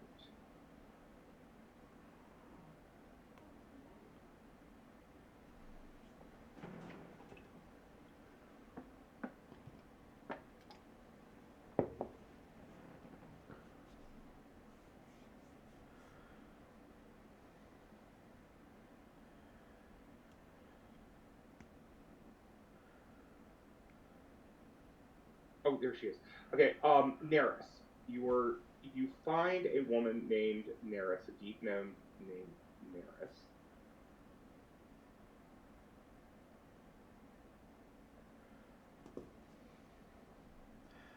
Okay. She Pichu. Greetings. You are. Hi. I'm Ezoid. I'm not familiar with your kind. Well, I mean, I'm a gnome. You look like a surface gnome, but of metal. Yeah, I'm actually. I'm what they call an auto gnome. I think is it's what my friend Charlotte calls me when she's not calling me other things. But anyway, yeah, I was built by somebody. I think in a place called Sigil. I mean, maybe I was built there, or maybe I was just dropped off there. Anyway, I ended up in Sigil and then followed my friend Charlotte through a place that was weird. It was like a bathhouse of some sort with a bunch of naked beings, and we just kind of walked through the water and ended up in some place called Water Deep, I think. Anyway, that's beside the point. But I was sitting here I need to go find somebody in underground, and I was told that you might be able to help me out with that. Well, yes. I take it you're wanting to go into the Underdark. Do you know where? That's right. That's what it's called. I don't know why it's called it Underdark. I mean, it's just underground. It's not under the dark. I mean, when the moon comes out, that's dark. But yes, yes, you are very much like our surface cousins. So, do you know where in the Underdark you're trying to get to? Some grove of trees. It's very magical. They called it and I forgot the name you said. Susra. Susra.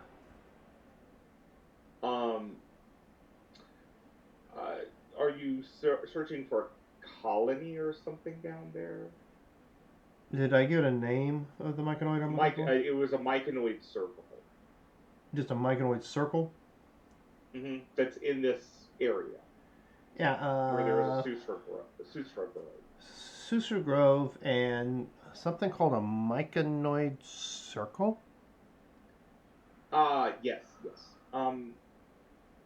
I do know where you are talking about.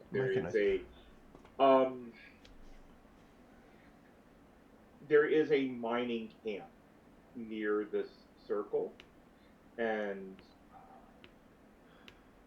well, we don't. There is a group there right now mining. We don't have anyone going. If I could give you a guide, but it would cost you 70 gold. It's not the safest of routes, but my kin, Palo, or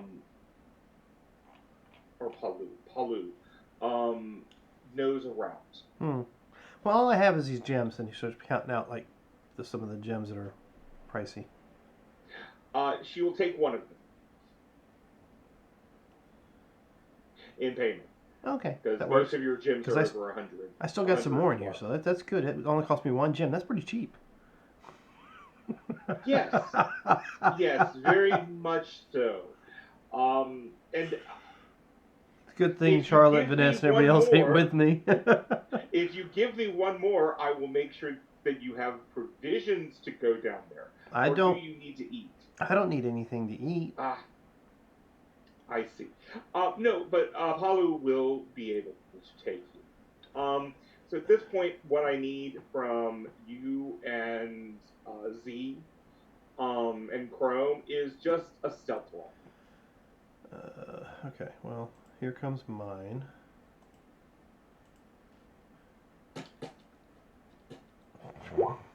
Jeez, okay. Excellent. Here's these. And I don't have Chrome's sheet pulled up yet. So give me a second to bring him up. So I figured he'd just walk up my shoulder. Well, yeah, if you want to do it that way, that's fine.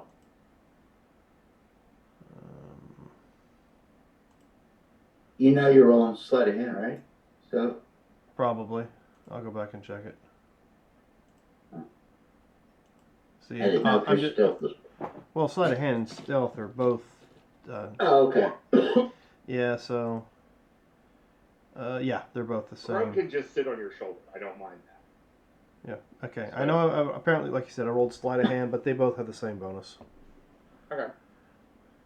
Do you want to make easoids a little bit higher because you have your racial ability? You're right. I do. So let me roll a d4. So that'll make easoids a 15 as opposed to a 12. Okay. That is good. So you can make it down there, and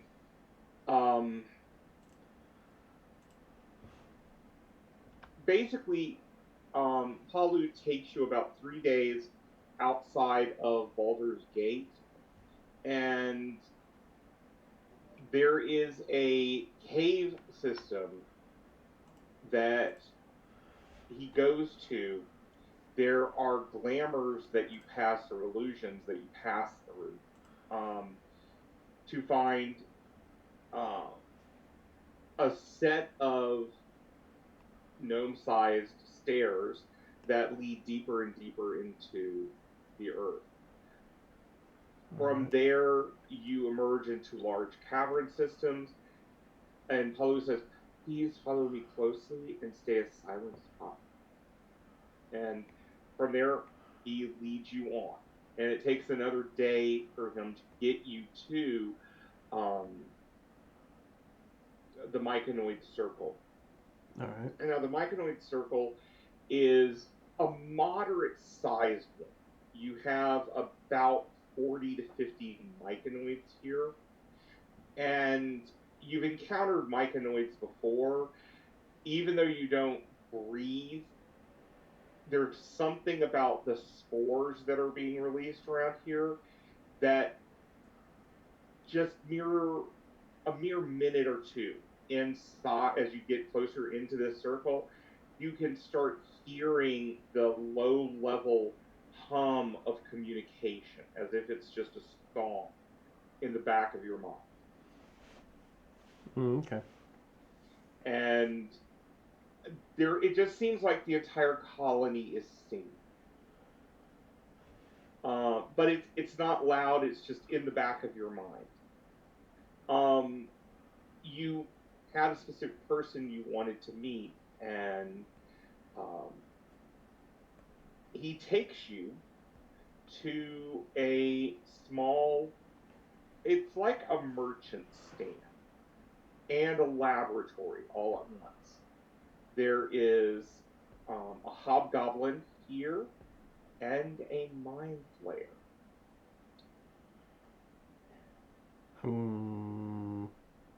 Going to assume, as badly as Easoid is, that the Mind Flayer is who I need to talk to. Yep. And walk over to him.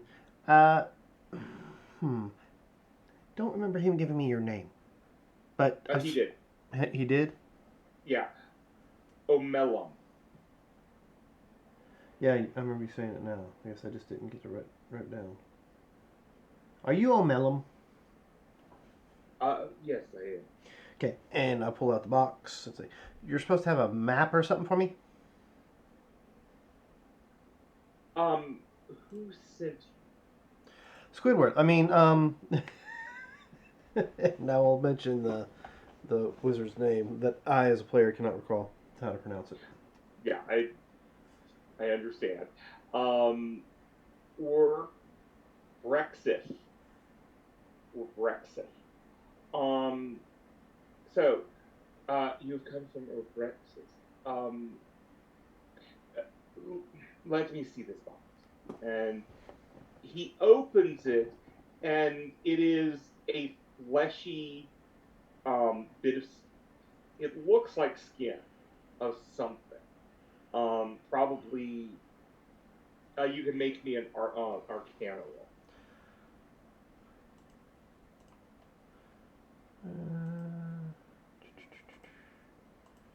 Oh, shit. First roll. 10, so no. Okay. You're not sure what it is, but it definitely has a ocean dead fish smell to it. Um, you can see the hobgoblin react to it, but nothing else around here seems to react to the smell. Palu, the gnome you're with, definitely reacts to the smell. And he, the mind flayer takes this and basically eats it. Oh, okay. And It was a lunch delivery. Oh. yes, yes. I understand the map that he wishes now. Yes, I do have this map for him. If you will give me a moment. And he takes the box with him, and after about 5 minutes, he comes back with the box, and it's closed again, and says, please take this back to Abraxas. It has the information. Oh, okay. Well, that was easy enough. Thank you. You're welcome. Is there anything that you need while you are here? I don't know. What do you got? Well, we have many things. We have some items my colleague and I have been working on, and we have a number of fungal concoctions and potions.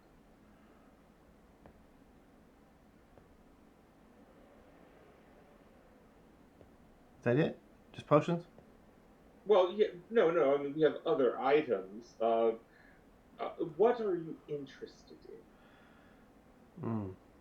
I don't know. I got interest everywhere. I like, all sorts of things. But,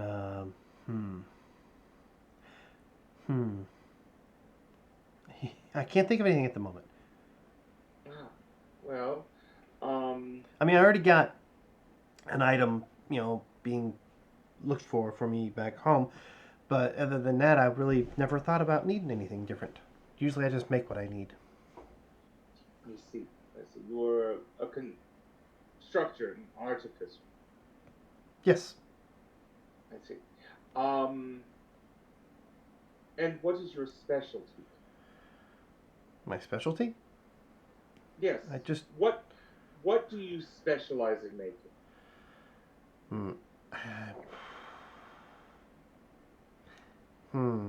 That's a good question. I kind of like making everything. And I mean, I kind of flitter around. And right now I'm making some glasses for a guy. I've made a mask for a Medusa. I made a retrieving spear for a dragonborn fellow of mine that likes to threaten to smite my other friend. He just starts rattling off things that he's created, and you can tell that he doesn't latch onto one item. His mind is just like all over the place. Oh, that's interesting. I want to make that. Oh, that's interesting. I want to try that. And that's just the way he seems to be. Then let me offer you this. Just we can say 50 gold. It is a book of Duragar engineering. Okay, that works. And you make the exchange, and he hands it over. It's written in Dwarven. It's written in Dwarven characters. But he says this explains how Duergar craft many of their devices and traps. Did I do that? Okay. Oh, traps and devices. I like those. And I think we need more traps around our thing anyway, because we had some people attack us the other night, and it was just real weird when we show up and just fall into the middle of a battle. Anyway, thank you. Oh, you are welcome. Now I take it you have safe passage to the surface. Oh yeah, I came with him, and I point out what was his name? Apalu. Palu. Palu. Um. Uh. Um. Z, meantime, has actually purchased some fungi Okay. that could be used in potion.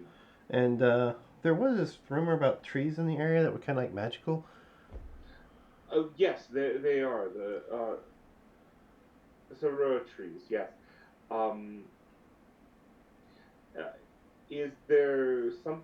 Would you like a sample of? I mean, what kind of magical are we talking about? They just kind of glow and give like a that way, or is it if you make things out of the bark and their wood, would that be considered a magical thing? They are easy to enchant. They already have power within them. Okay, yeah, sure. I mean, if it's not a problem, I wouldn't mind getting a branch or something like that. I can maybe make something with. Okay, then um, another 50 gold, and they will give you um, what amounts to a good 4 foot log of it. It's only about 6 inches in diameter, but they'll also give you bark and leaves.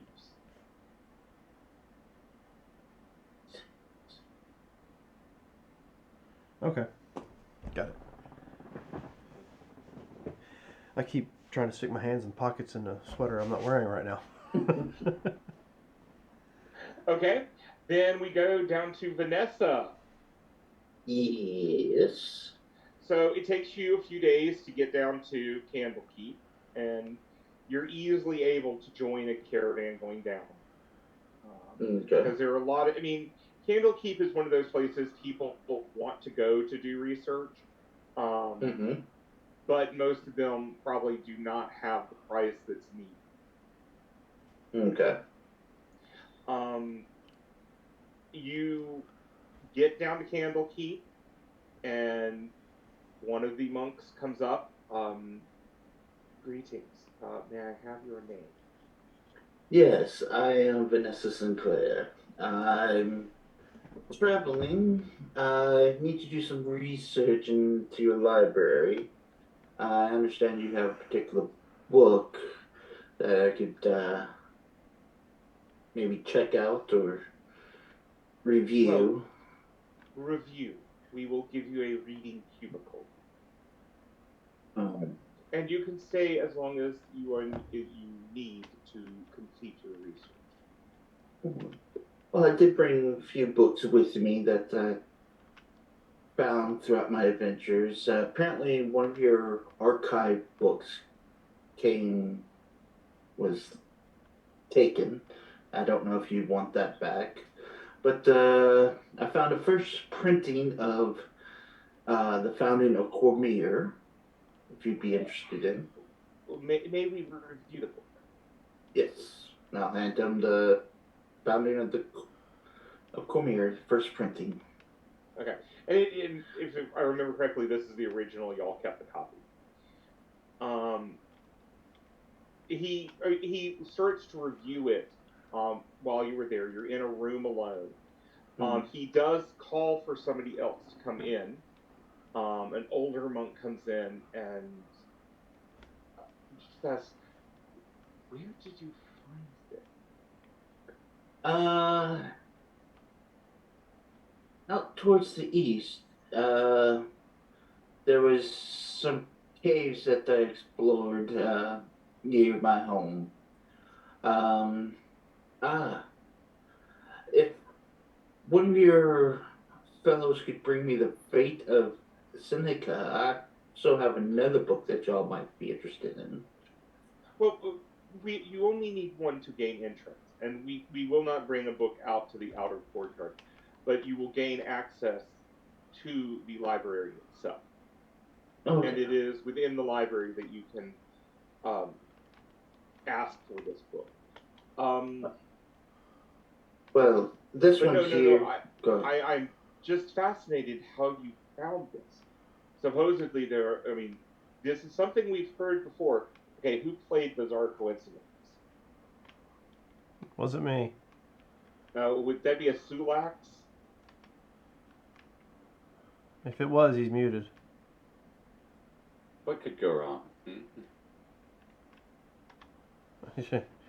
With this You group, show up at Candlekeep. Who could you meet that it would just be so strange, so odd? Well, do you have an idea? I don't know. That's the thing. I was gonna let you kind of run with it. You seem to be, full of Yeah. ideas. Yeah.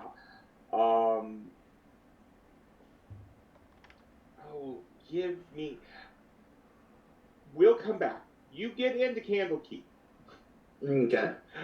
They want to know a little bit about where you found it because they're very intrigued that this book was discovered, and the the older monk will say, this is a very important find. There was a chapter in the original version of the book that was considered heretical to the Elven rulers. And they had all copies of this book destroyed, as far as we knew. So having one of these will allow scholars to finally see what it was that the elves considered so heretical.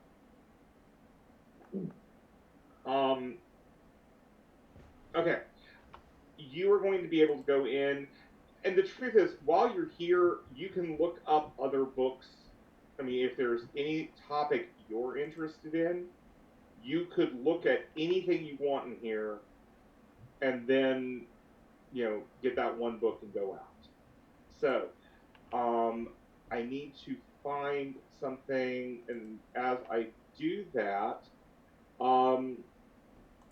Rail, did you want to accompany Sulax to Kethis for this Asmodean ritual? Sure, why not? Okay. You would know he's not going just to, enjoy the view or anything like that. He has been obviously very against these people, but the thing is, he wants to make sure that these people aren't doing anything bad in this town. That it's like they're just worshiping this guy. I'm not for it, but if that's all they're doing, they're not doing anything bad. He has no reason to, burn this place to the ground. But you would also know that this town is followers of Bane and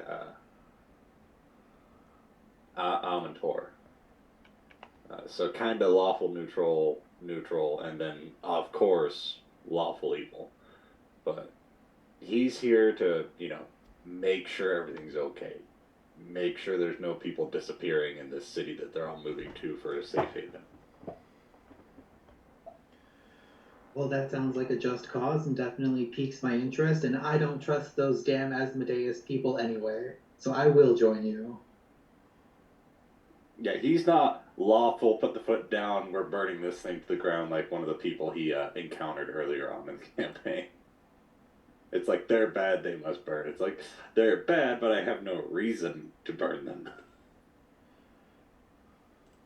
But yeah, like earlier, he's going to go a day ahead of the festival to get a feel of how these people are feeling, if they're for it, if they're against it, if they're neutral, during it, and then after to see, what's happened.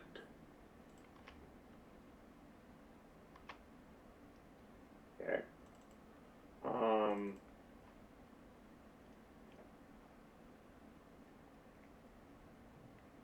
But yes, I do know this nice little place. I hope it's still around. It's been a while since I've been there. They are a nice couple that took us in when we first got here. They go by the name of Nigel and Mr. Nigel. He's a human, and Miss Rory Fairweather. She is a hobgoblin of sorts. From my experience, she seems to be sensitive to picking up on people, kind of like Vanessa is, I believe. She's kind of sensitive to the mind. But they are good people, so you don't have to really worry about her, probing deeply. And these people here, they are very sensitive. They don't like to talk about religion openly, even though there are like 3 huge temples. It's not something that they just go around talking about. So I was kind of interested in talking to the two of them in private to kind of get their opinions, because they seemed good people. They were just here because they were displaced. A lot of people here are. It's kind of a tent city, and it's communal. That you don't spend money in this city really. You all work, and as you work, you are, kind of, you have a tab, if that kind of makes sense. Yeah. So if you have favor, you can do so much with favor. I've got a little bit of favor with the citizens and the Temple of Bane. I just haven't, cashed that in, if that makes sense. Apparently, Vanessa had her familiar awoken by the wizard temple. Oh, he is a mind flayer of sorts. If you know what that is. But they've got sentient cows. What? No, never mind. From your realm, probably not. Brain eaters. Yes, they are a terrible thing, but he's got sentient cows that he eats instead of people. For the most part, I would assume. But I don't know exactly.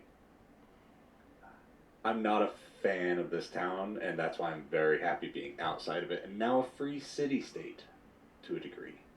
Just no fealty to a day ban. Yeah.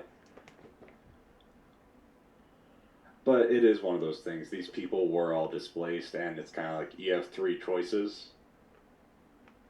So, yeah. Remind me the name of this place? Kefis.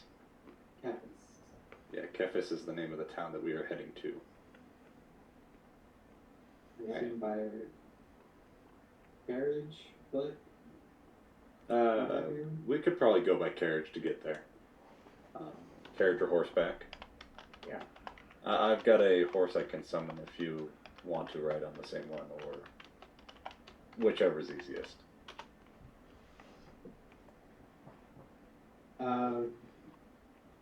Doesn't matter. Okay, we get there. But yes, on the way there, since you are new to this world, literally, I would explain to you the important parts of the city, the do's and don'ts of what the experiences we've had.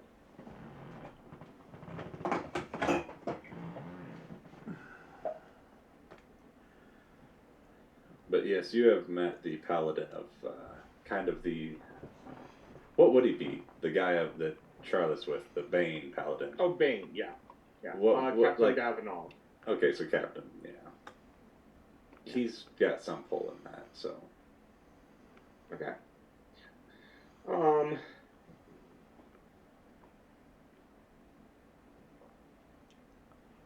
Okay. I'm just waiting on Marcus to tell me if he knows, if Vanessa would know someone. Gotcha. Okay, but you travel. No problem. Okay. Then let me just go back to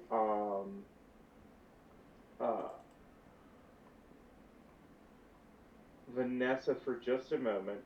You were shown in, and you're given rooms at the tavern. And as you come back down from your room, you hear someone with a Barovian accent go, "Is that Miss Sinclair?" And you turn, and you see Burgermeister Dmitry Krezkov, who is the head of the village of Krezk, Krezk. This is where the Abbey of St. Markovia is. Yes. Okay. So, that should give you some reference. Okay. And I don't remember right off, I haven't reached over to your history. You were known to be a descendant of Strahd or one of his. Let's see. I am the bastard child. Where's my background? That's what I'm gonna say. Backstory. The bastard child of Lord Nikolai Watford. Okay. Wattier. He's one of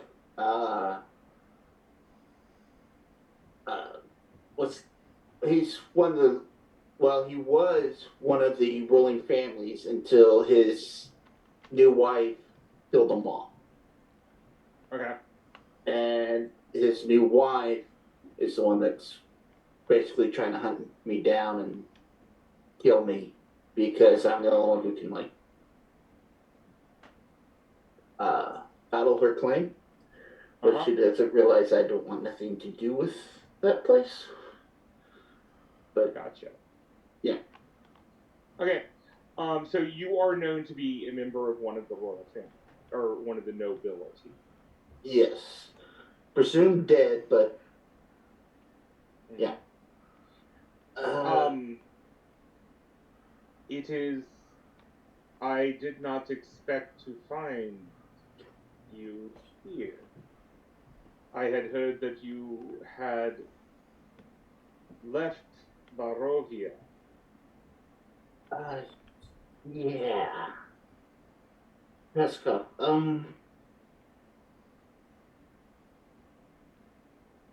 Folks back home think I'm dead. Is there any way you can forget that it's over here, buddy, pal? Oh, I am sure that can be arranged. Hold on 1 second. I'm trying to find a picture of him. Okay.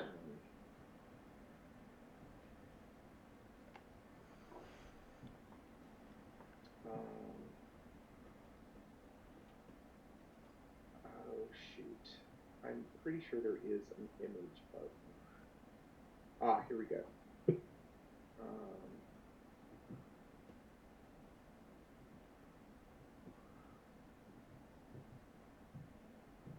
I'm gonna have to put it over in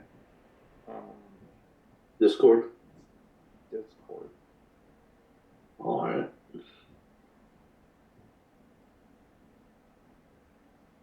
Okay. Let's see.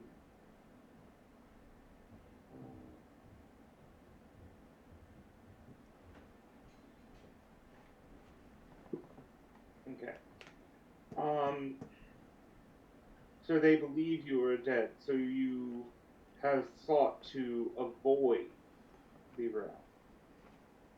Yes. Oh, I'm kind of glad you're actually here. Please sit. Yes, he does. All right. My keep that I stay at, we have a man who tends to travel through. Yes. Do you know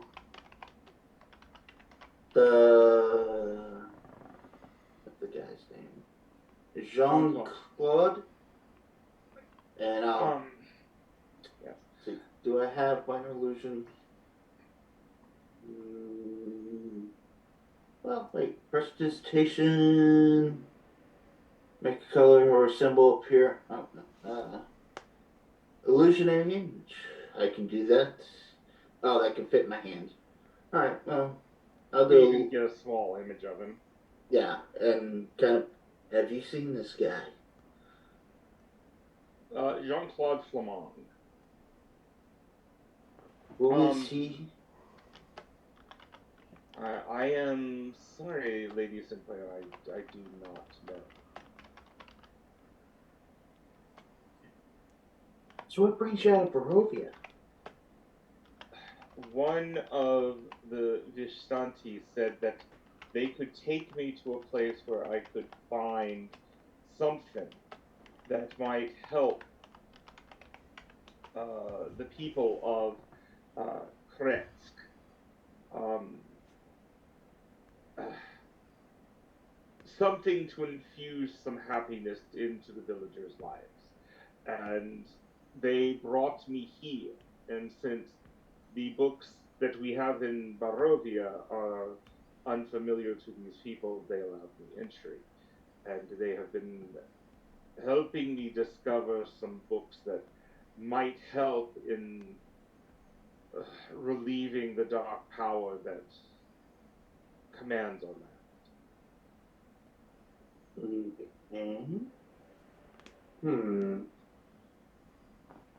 Let me see. We don't. Do we? Oh, that's wrong. Let's see.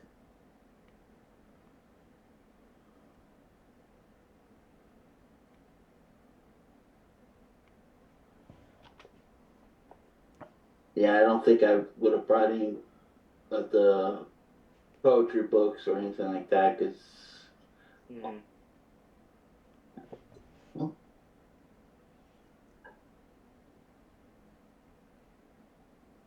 maybe I can help you look for something in particular. That would be helpful. Okay. What exactly are you looking for? Are you looking for uplifting songs that Yes, forward that would definitely be of assistance. Okay. There are some other books that have been recommended to me. And he starts to list off certain books that deal with the undead.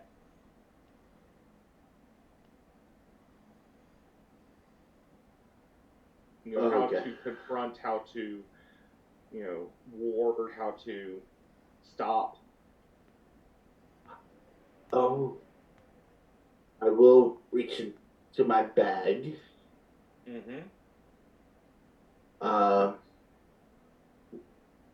Break off.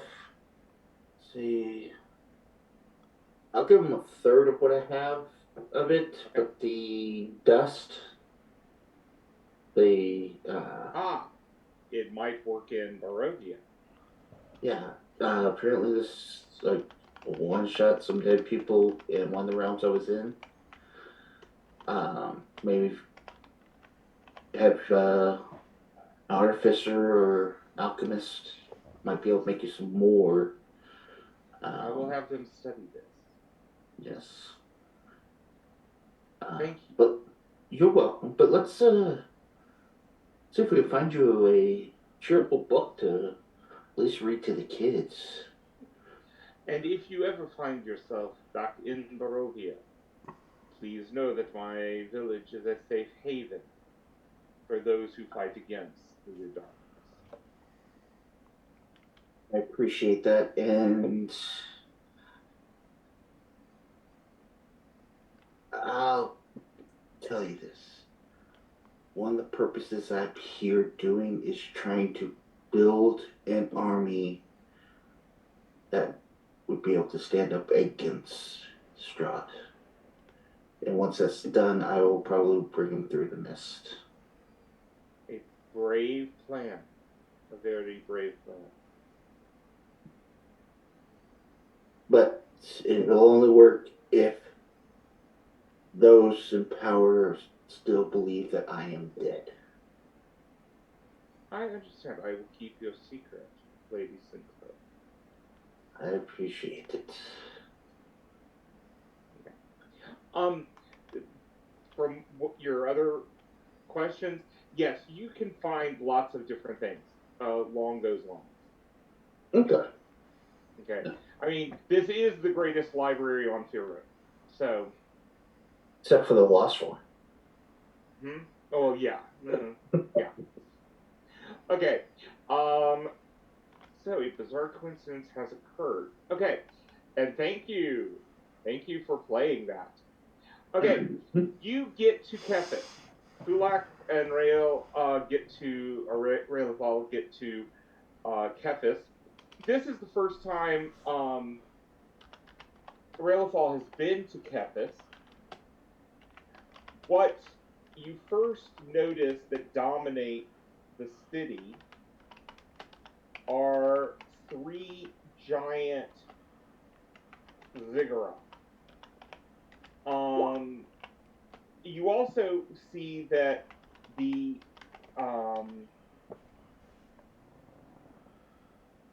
housing areas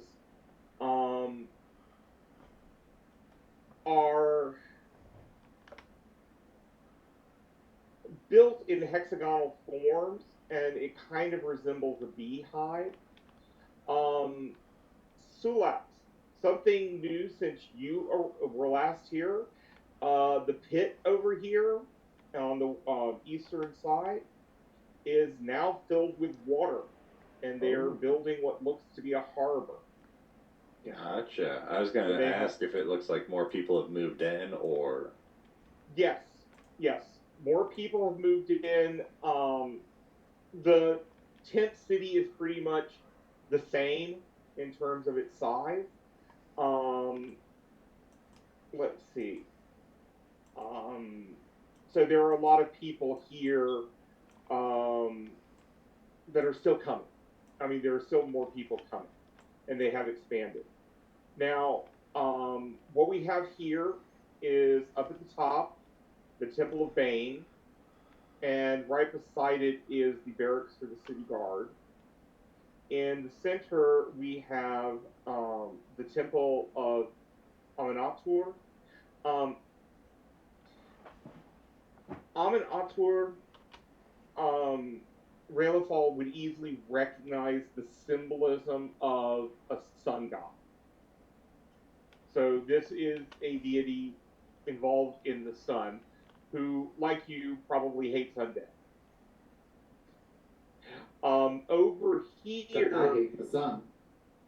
Huh? Oh yeah, right now you do.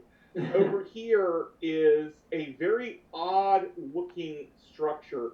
It is 3 towers that seem to intertwine with each other. They do it in almost maddening angles. It's really hard to look at this building for too long. It definitely radiates magic. So yes, it is radiating magic. And then the final big building here is the Temple of Asmodeus. And there is another structure over here, which is the Education Center. Where you are going first is over here to Building 5. This is where you come across... Did you catch that card, by the way? Hmm? There was a card. Yeah, he read it out. The one you My played? card? Special circumstance? I thought that actually had been left on the screen. No. So, gotcha. Okay, let me get that. Let me just erase everyone else from here. Okay, so you have played a special circumstance.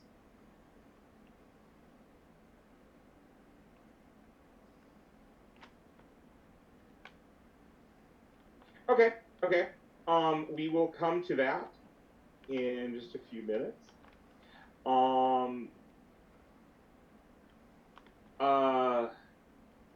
But you come over here to what is an inn. It is known by the locals as, I believe it's the Honeycomb. It's been a while since. The Beehive. The Beehive. It is known as the Beehive. Let me get down here to the commoners.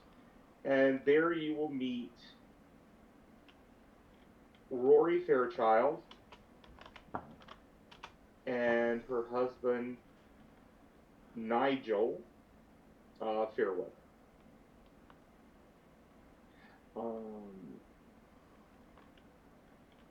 Yes, he is the proprietor of Inn Number 5, also called the Beehive, due to the bees they keep on the roof for mead making. And you have never seen anyone like Rory Fairweather before. She is a blue hobgoblin.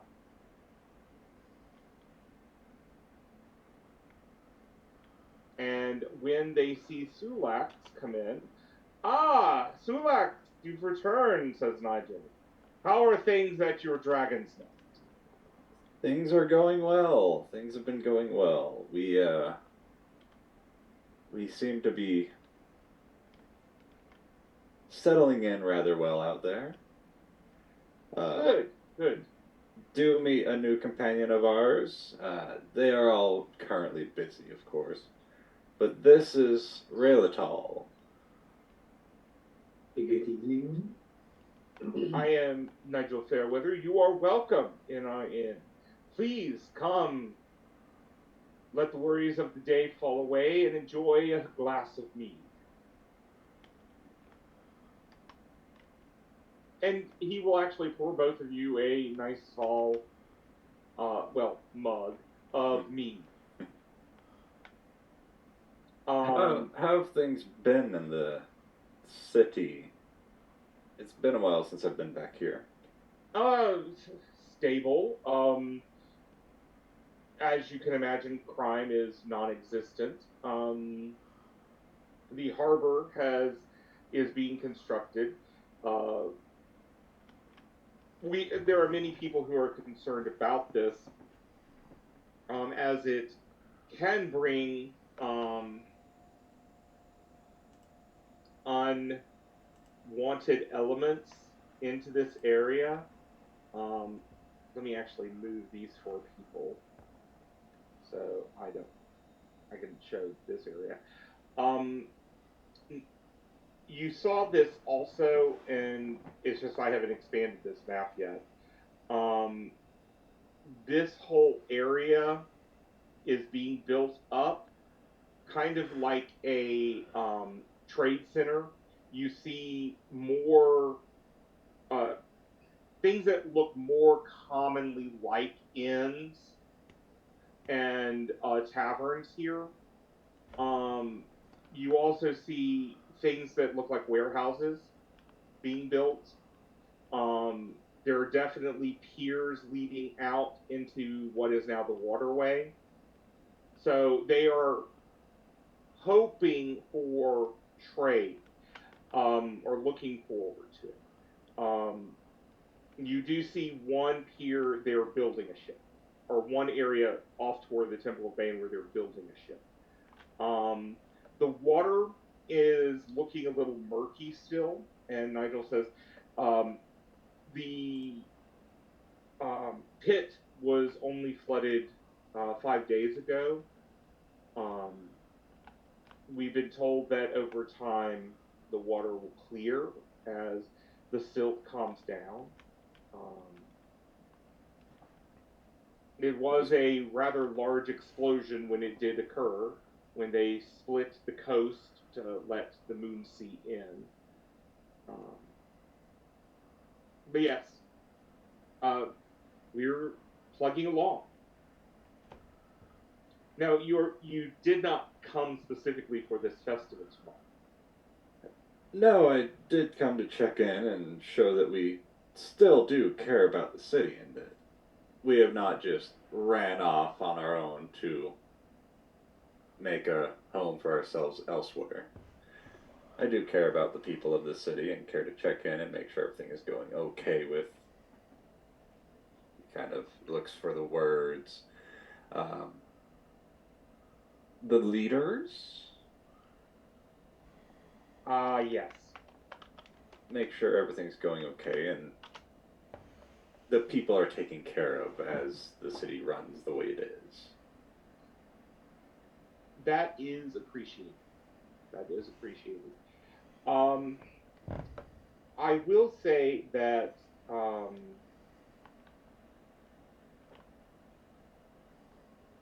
Magdalena Knox has been true to her word about keeping crime down.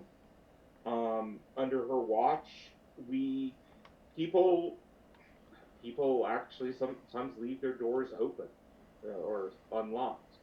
We do not have the worry that we did in Flan and Millmaster about crime.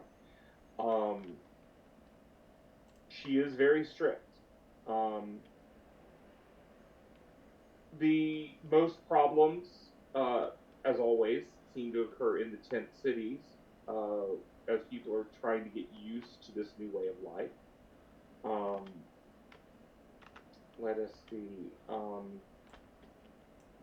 I know that, or excuse me, Windrake Ames has been out of sight for the last week, supposedly preparing for tomorrow's festival.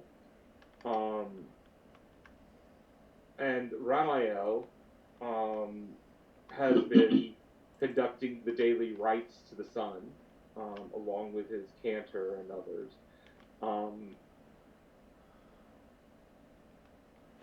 The few of us who choose to follow our previous gods are still given that right. We just we cannot have an open church, so we still meet in small groups. But that has worked. That's good that they're not restricting too much. Well, Windrake Ames has been very true to his word that he would not forcefully convert anyone to the worship of Asmodeus. But I will say more and more have become worshippers because our city is safe. It is prosperous. We have want for nothing. And Rory breaks it at this point. It's like, well, husband, yes, we want for nothing, but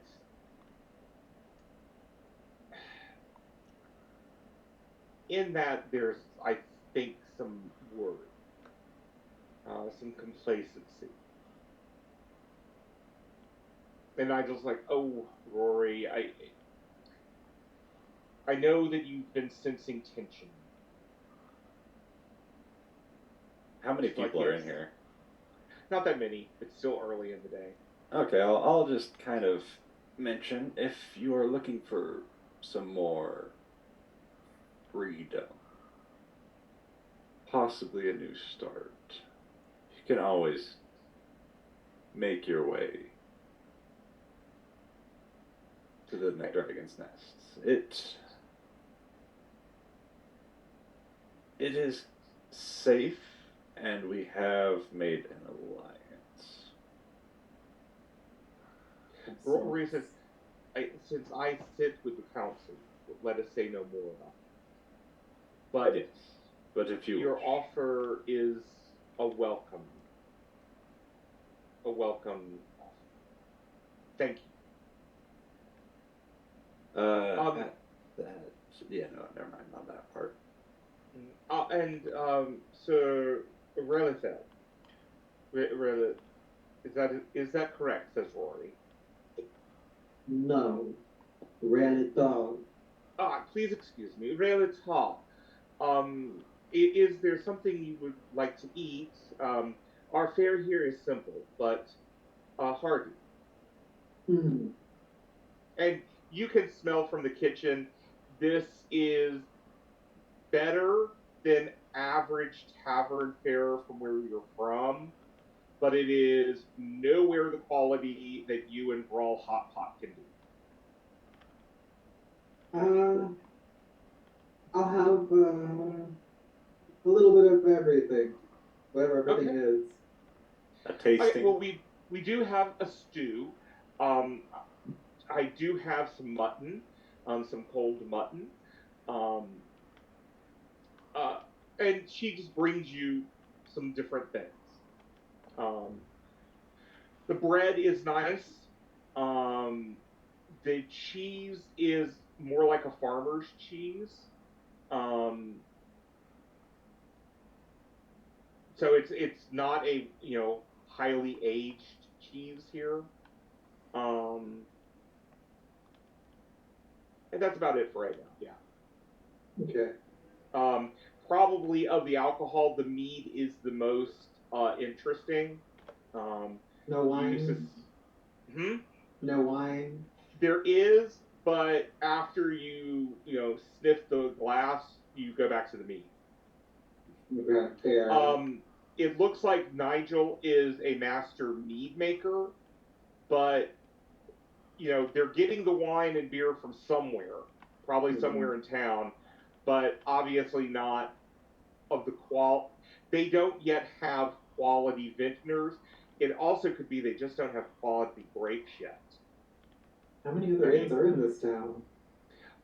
There are there are actually a fair number of inns because they have their community congregation points. Okay.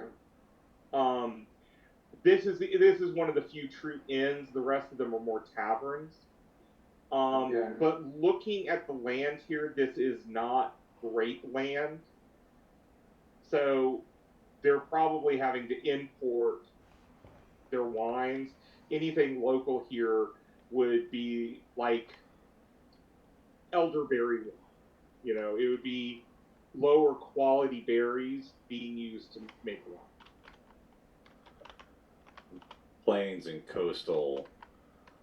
Yeah. Yeah. This is not a wine country. Beer you can make pretty much anywhere as long as you can get the hops to grow. Grain and corn alcohol, whichever. Right. That's easy enough. Mm-hmm. And mead, as long as you have honey, you can make mead. So. Right.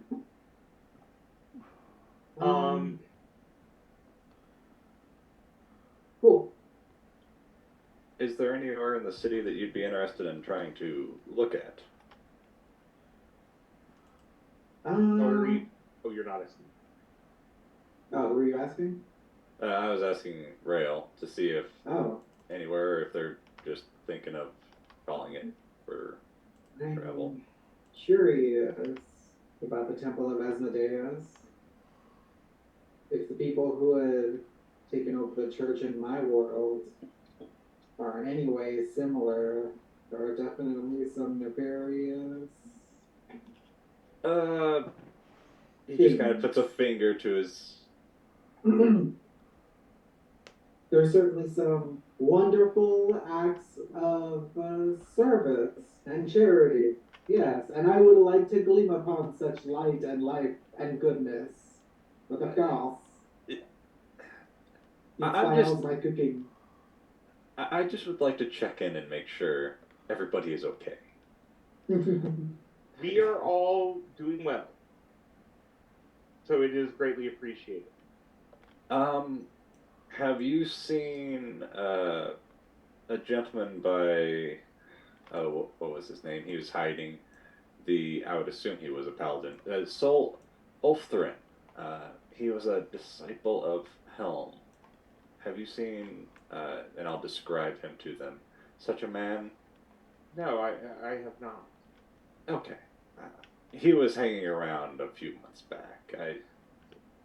Similar to what I was doing, but with less understanding. I didn't know if he was still around. Not that I know of.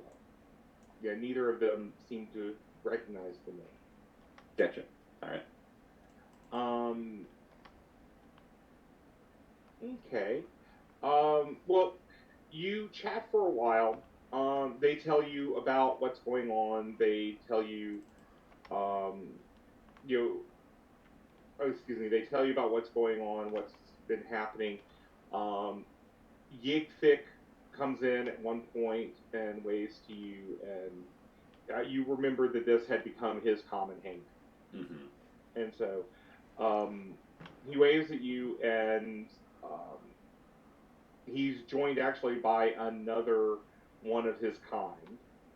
Yigfik, by the way, let me go on and pull him up. So He is a tiefling, but he's a tiefling. not quite what you would expect. Yeah, not quite what you would expect. He is a member of the city guard. So many of us were so kind to him when he came in here to eat the first time. Yeah. Just He spared. He is a child of Zugmoiti, so he is a fungal tiefling. And just does not look human at all. But yes, if you're interested in going and checking the temple out, I'd be happy to go with you, but they are extremely strict when it comes to anything that could cause trouble. As in, Vanessa's mentor will enjoy you for dinner.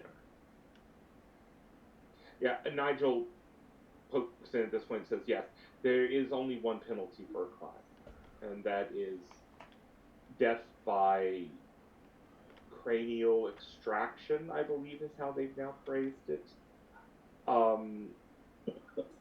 But if you're thinking of going to the Temple of Asmodeus, there is a cordon around it right now until the festival tomorrow.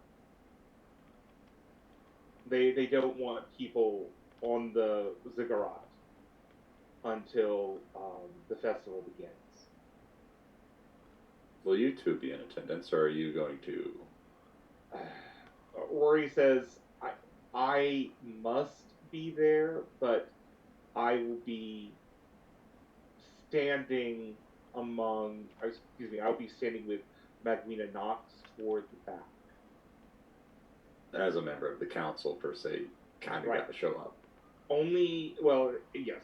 And the only people that are going to be on the ziggurat itself will be the followers of Asmodeus.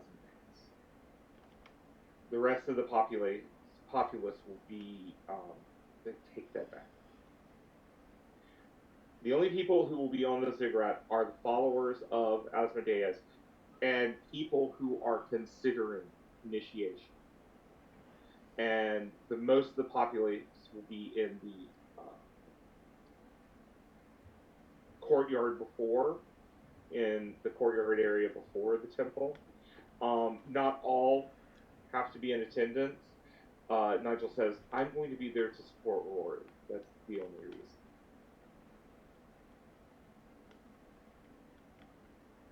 The city guard will be there.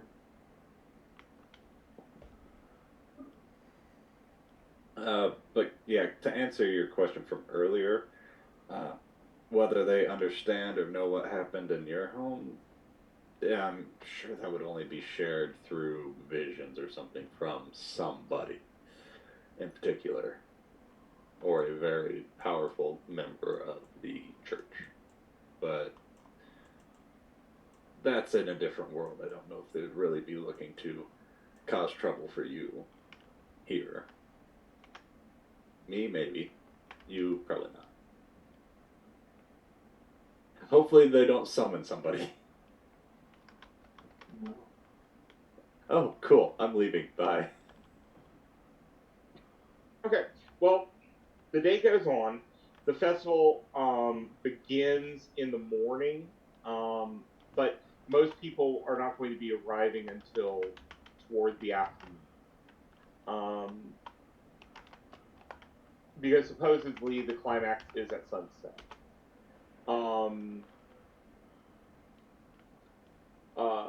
So you're woken to a nice meal. An average breakfast. Okay. Think good, hearty English breakfast. Mm-hmm. It's edible. Toast. Yeah. So edible. Let's see. During the night, I would have gone to where I saw Sir Ulthrin and seen if they were there and hung out a little bit, but outside. Yeah, you do not see them. Gotcha. No problem. You arrived a couple days earlier, you might have. Okay. You are there.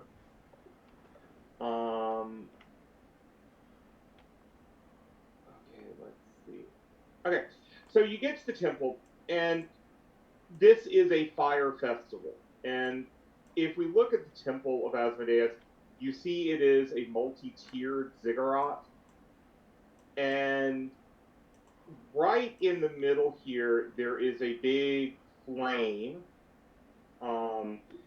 in what seems to be a large, uh, uh, a large pit. Okay, and there seems to be an altar set up in this area as well. The clergy of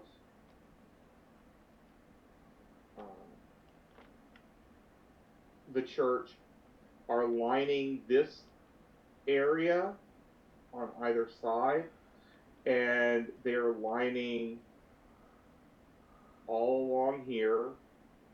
And this is probably clergy and lay people lay people that have become like deacons. You know, that you know, they're singing, they're chanting. Our high priest,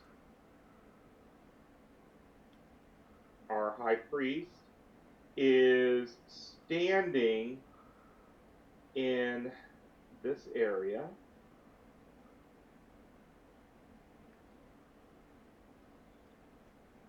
Okay, it's standing in front, or sorry, behind the fire.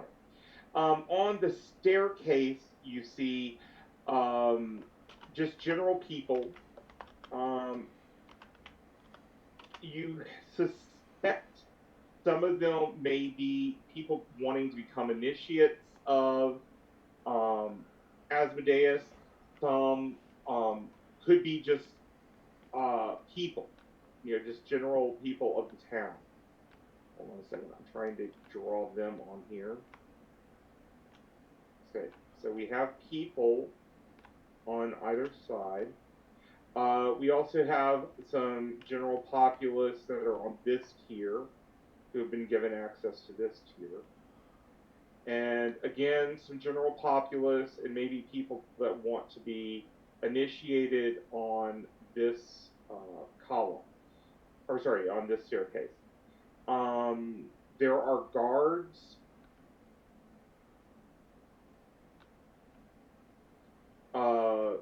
around these areas so that people don't try to get into the temple from side doors. There are also city guards positioned here. Let me do that second one again. They're facing away from the temple. It looks like they are there because the city council wants guards present. Does not look like anything else. Any of the church guards, any of their church Templars, whatever, they're on the ziggurat somewhere. Let's see. And I had gotten rid of his marker. Actually, let me just go and pull his token out.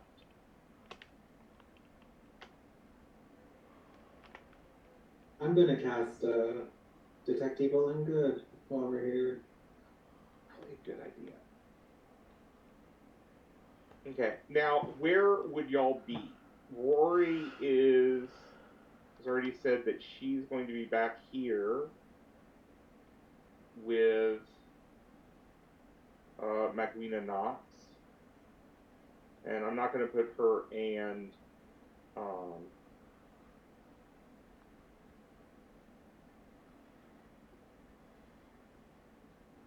I'm not going to put Nigel out. But she is with Magwina Knox.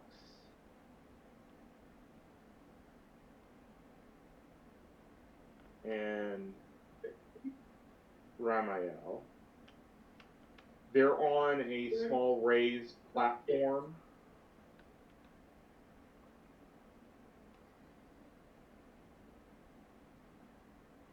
They're on a small raised platform, and they're surrounded by more of the guards.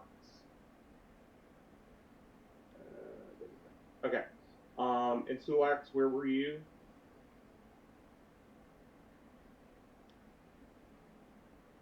You're going to be in that area. You're muted, by the way. Corner of this fountain right here is what I was thinking. Okay. Out of the way, but close enough to watch. Yeah, for you, we can bring you and Rail out. And Rail, are you going to kind of stay near Sulax? Yeah, I'll stay near Sulax. Okay. Everywhere in this courtyard, you can see what's going on up here at the altar. Let me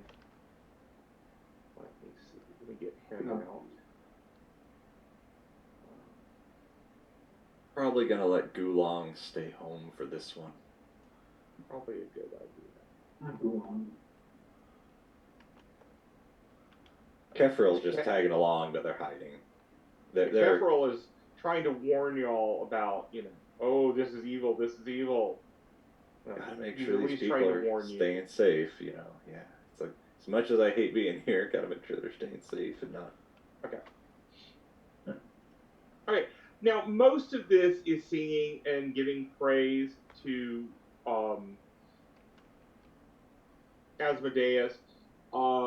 There is a point where the clergy, and this is now when you realize some of the people that are on these staircases are actually from the tent city, and they're given packages, goodwill packages.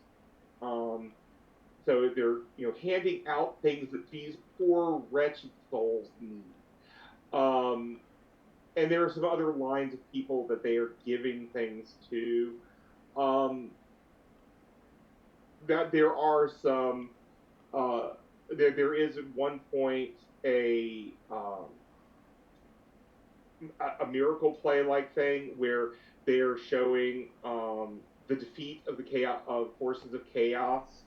Asmodeus leading the devils to defend reality from the deprivations of demons. You kind of get the whole idea. Okay. As we get to sunset, they added more fuel to the fire. And Windrake gets in front of the fire to address everyone, and his voice seems to project throughout. Good people of Kefis, one of our own has decided to embrace Asmodeus fully. And a woman comes up. She is dressed in just a simple red robe. And he says, Ameline Screwchild has decided to give herself to Asmodeus so that we may still and continually receive his blessing. And she comes up and she lays herself on the altar. And you can tell she's also kind of dressed as part of the clergy, but she's in just now a simple red robe. And the other people come around, the other clergy come around the altar. And Windrake goes around the altar and pulls out a knife. I mean, it's obvious there's about to be a sacrifice. Yeah. Okay. Then, two of the people that are on the stairs, close to the top, cry out, No, please, you have your whole life ahead of you. No, don't do this, daughter. Don't. And the girl sits up and says, But this is my will. I wish to do this. No, says the mother. You have your whole life ahead of you. And both the man and the woman, who are definitely older, go up to the altar and just get on their knees and say, Please, High Priest, Ames, let us be the sacrifice instead of our daughter. She had her whole life to lead. And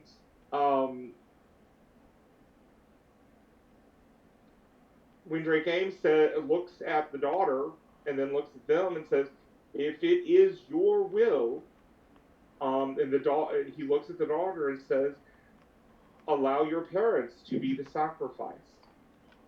And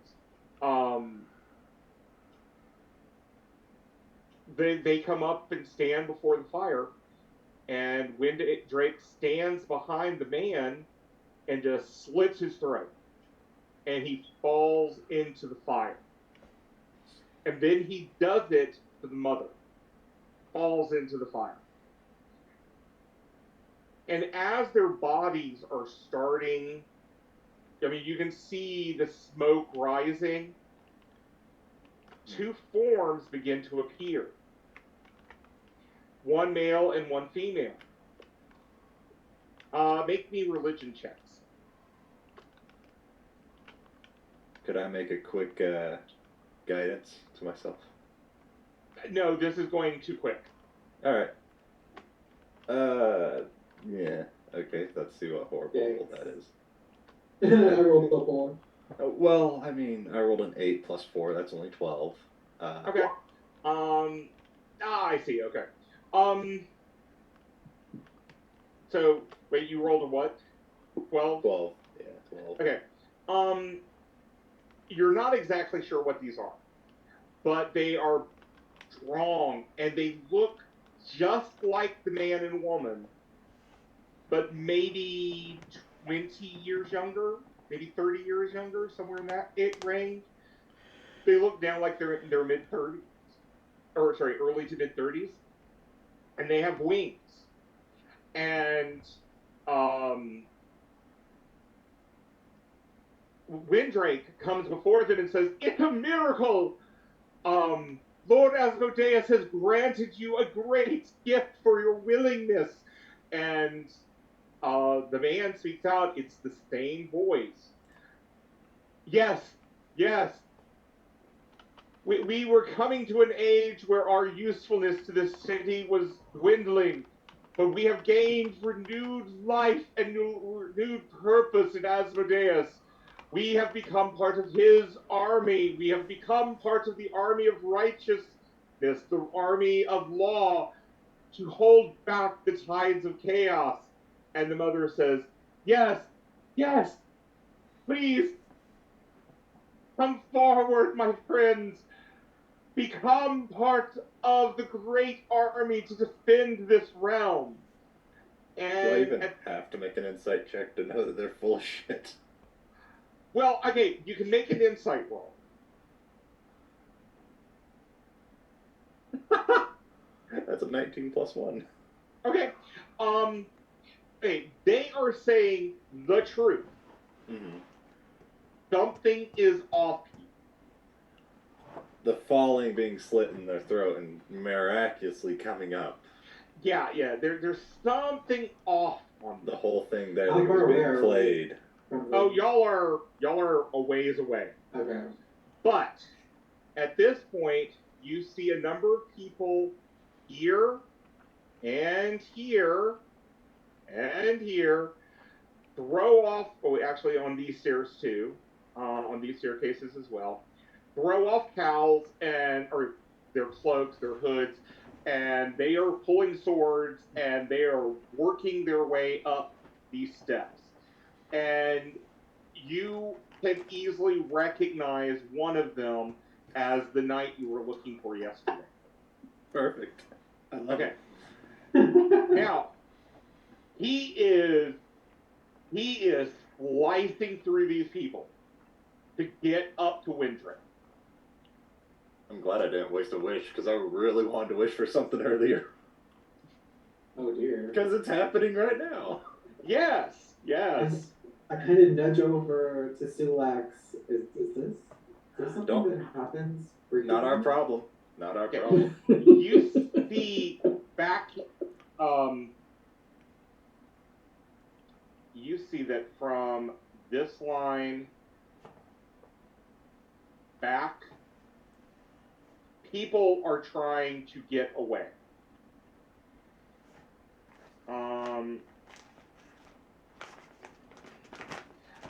It's not a mad rush, but they are definitely doing it. The city guards are not doing anything to stop the people on the staircases from fighting. What they're trying to do is prevent anyone else from getting hurt on the ground.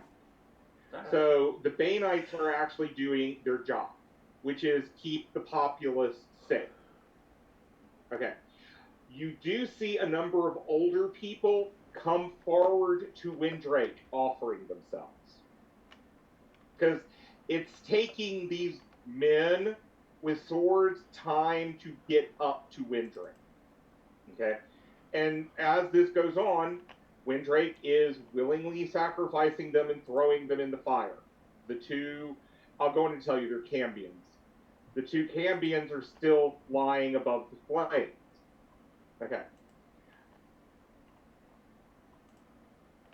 At this point, Stulax, I need you to make me a wisdom saving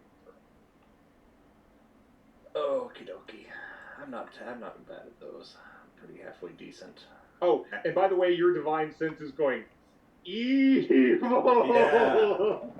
You have a +2 on saves. I'm assuming we're kind of next to each other if you ever have to make a save. Gotcha. My shield that would have shown my holy symbol, I would have covered that, but one brass dragonborn in a sea of people. Yeah. All right. 15 + 6. 21. Okay. Do anything? 21. Okay. Now, takes a moment. The first thing you feel, or the first thing is, you feel a clawed hand on your shoulder, not gripping you, but just kind of saying, stay here. Okay? Look. You're looking. And so I'm sorry you didn't bring Gulag with you, because he could have told you something.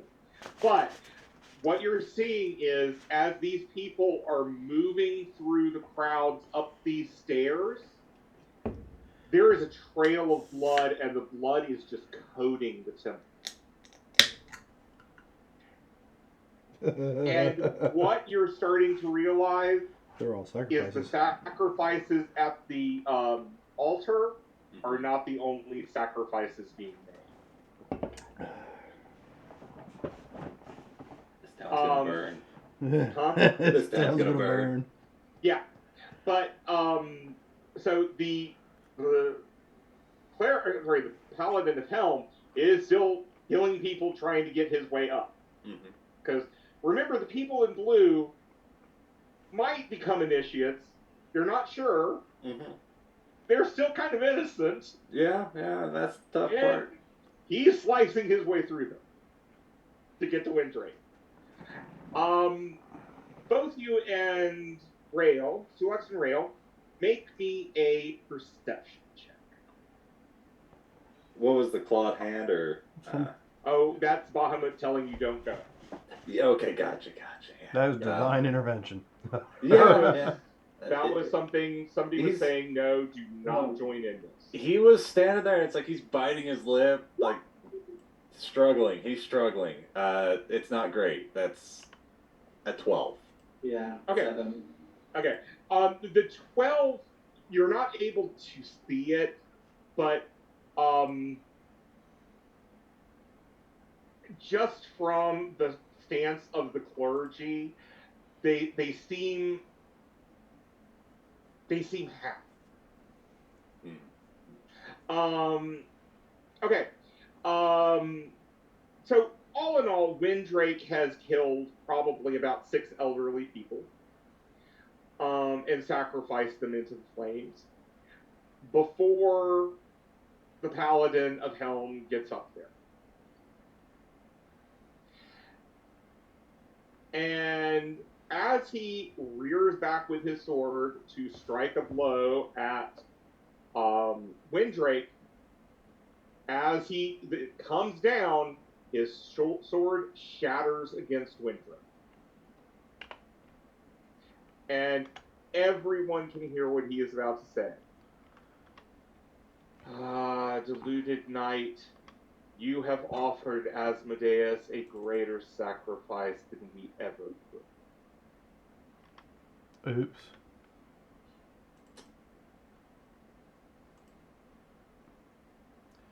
and Somebody done fucked up. he just collapses in front of this guy.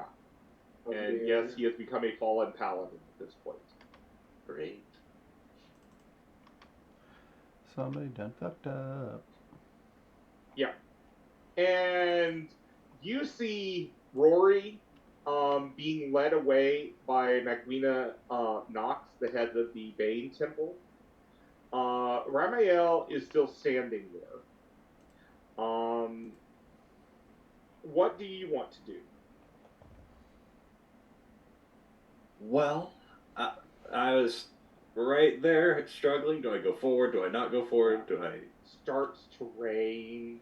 A mist is starting to creep in from the water. I've seen enough. I think it's time to go home. So you just turn around. Start going. Okay. Making my way. Screw you guys, I'm going home. I've got a crusade to plan. Yeah. And again, you see the Baneites are doing their job. They're trying to keep people from harm's way.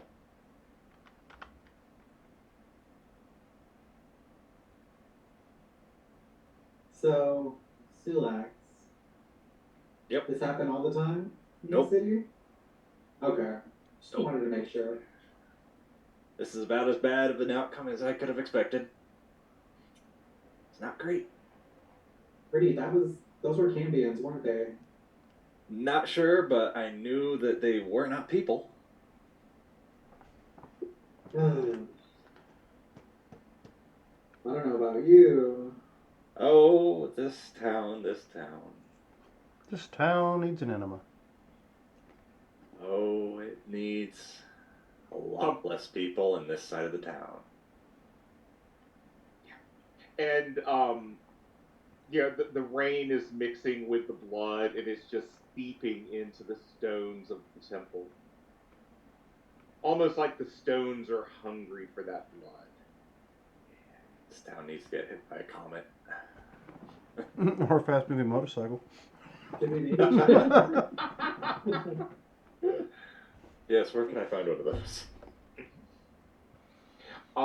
When you get back to the beehive, Magwina Nox is still with Rory, and Rory is, well, actually, Nigel is pouring Rory and others a drink. Rory seems particularly upset, but from your previous encounters, you know she is very psychically sensitive. Mm-hmm. And so what happened there is probably... She Obi-Wan Kenobi that she shit. struggles seeing one person get their brain eat, let alone dozens. Massacre. Yeah, that was an Obi-Wan. So it's like several voices cried out at one time in just silence. Yeah. Yeah. So she is not a happy camper. And Rail, the reason I have this image here is this is Great Ames, the High Priest of Asmodeus. Sorry, say his name again? Windrake Ames. A-I-M-E-S. And, I mean, you can look at that face, you know, mother's son. Could you really think of this guy as evil? Yeah. So, yeah, he's evil. And Magwina actually is in the tavern with Rory and Nigel. And so I'm going to move y'all back over here. Ramael did not join y'all. So yeah, Magwina Nox is the High Priestess of Bane. So... Oh, Bane, okay. Yeah, she was the people who did not help the people getting slaughtered by the intruders. They just kept people from, otherwise. Well, their mission, keep the populace safe. Mm-hmm. So, and she says, while she is here, to Rory, or to Nigel, actually, since Rory is not feeling great. Actually, I take back. what she does is she first goes over to Rory and says an incantation, and Rory seems to be calm, as if the pain is leaving her, or maybe pushed back. And then Magwina, and let me show you Magwina. Let me pull her out. There's Magwina. Says to Rory, I am sorry, Miss Fairweather. This was not expected. I knew that Ames had something up his sleeve, but this was not what I had expected coming from this. Will there be repercussions? Sulax. Yes. Each temple was given its own rights.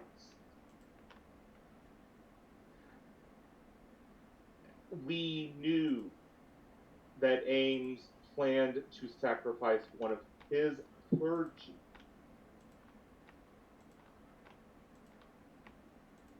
It was not something that I saw as advisable or desirable, and I petitioned against it.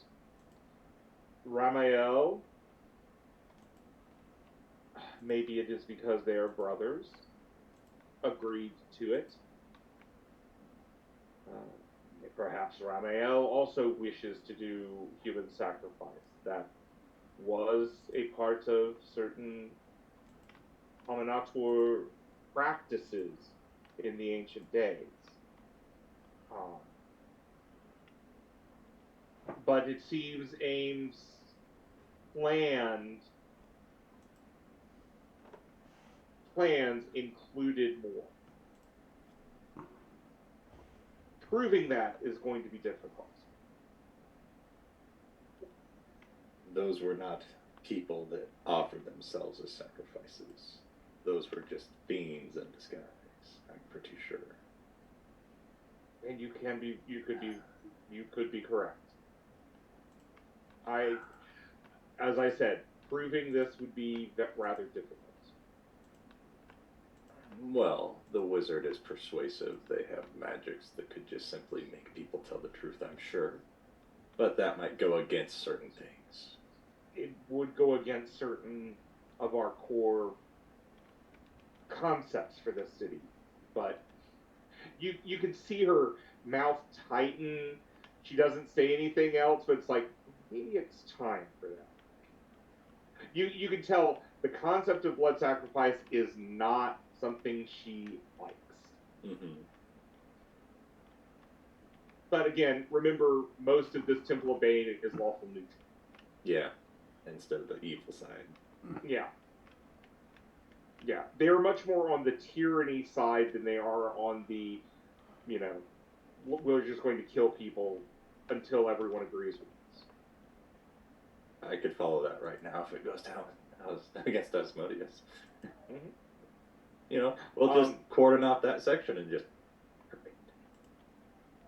Then she says to Rory, and to you, please excuse me, I need to go check upon my men and make sure the courtyard has been completely cleared. And then she says to Rory, please call me if you have need. And then she goes off to see what's happening with her people. Because they obviously have been affected by this too. Well, I was planning to stay another night, but I don't know about that now. What about you, Rael? This town seems to be going through something. Nigel says, if you are concerned, I will place wards around so that you are undisturbed this evening. Not as much for myself. It just got really uncomfortable in town really fast. I understand. And I believe others will have that same feeling. But whether we stay or go, you two are always welcome to visit. But if you do, stay to the road. Yes. We have heard that Thar is a dangerous land to venture through. But we have heard your offer, and we may be joining after this.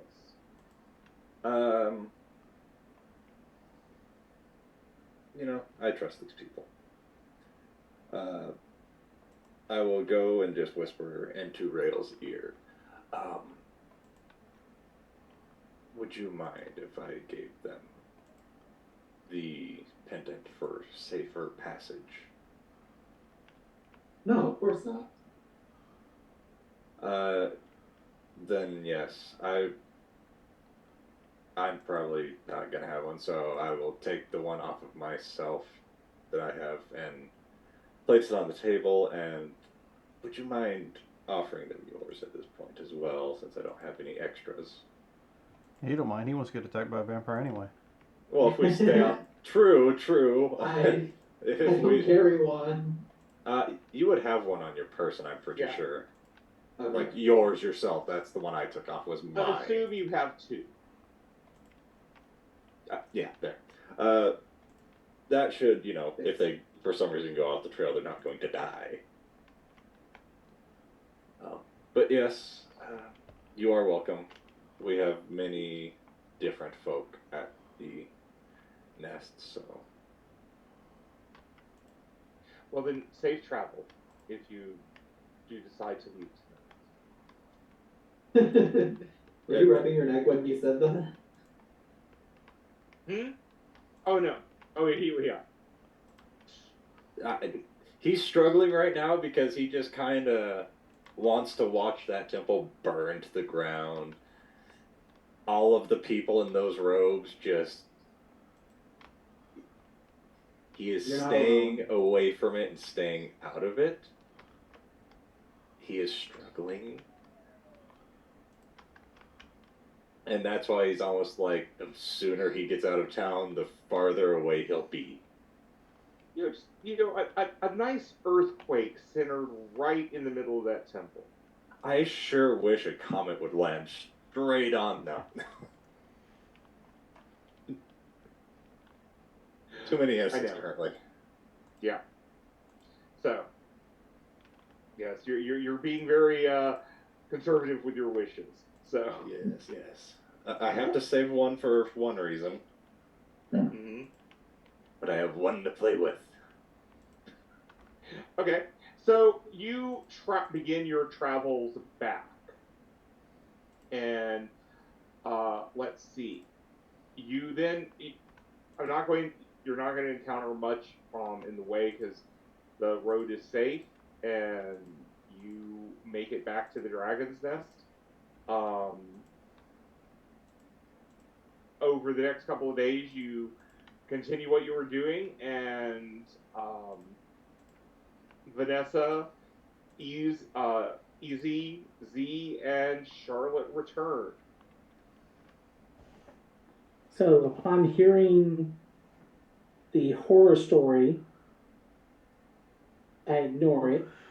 And hearing the other good news, I go downstairs because there's a dragon I want to go say hello to. I was going to say, which is which? Okay. With Charlotte, yes. which is the horror story? And actually, since you would have been there for this, Sulax, you are there when 3 of the dragons hatch. Gotcha. The three of the dragon eggs hatch. The other ones, they just, like the other ones, they became sulfurous in smell, and the kobolds knew that they were not dead.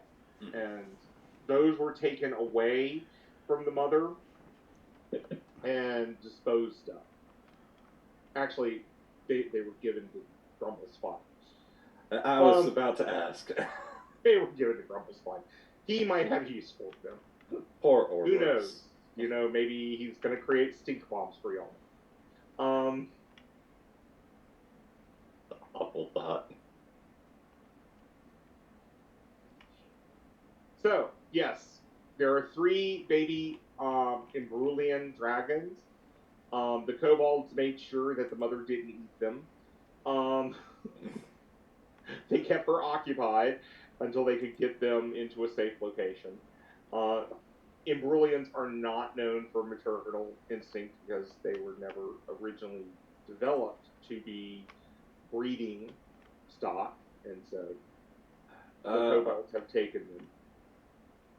They're capable of speech, but they are not by any means really smart, correct? No. Yeah.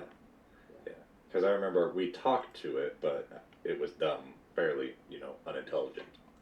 So I'm looking at the dragonette. I will go down to the kobold warrens, whatever it needs to go take a look at the dragons. So is one of the dragons come out of the shell that I had placed the mark upon? One of them is, yes. Okay. So I will feed it whatever it takes. I start trying to bond with it. Gotcha. Okay. So you're going to do your. God, I can't believe I've forgotten the name of the books. You're bonding with your dragon. Training dragon. No. Aragon? No. Even further back. Dragon Riders of Fern. Thank you, Dragon Riders of Fern. Yes, you're going to bond with your dragon. Yeah, I mean, the kobolds have no problem with people helping. They will show you how to hold it or how to feed it without getting your fingers chomped off. So, yes. Yes, I was helping earlier. I learned the hard.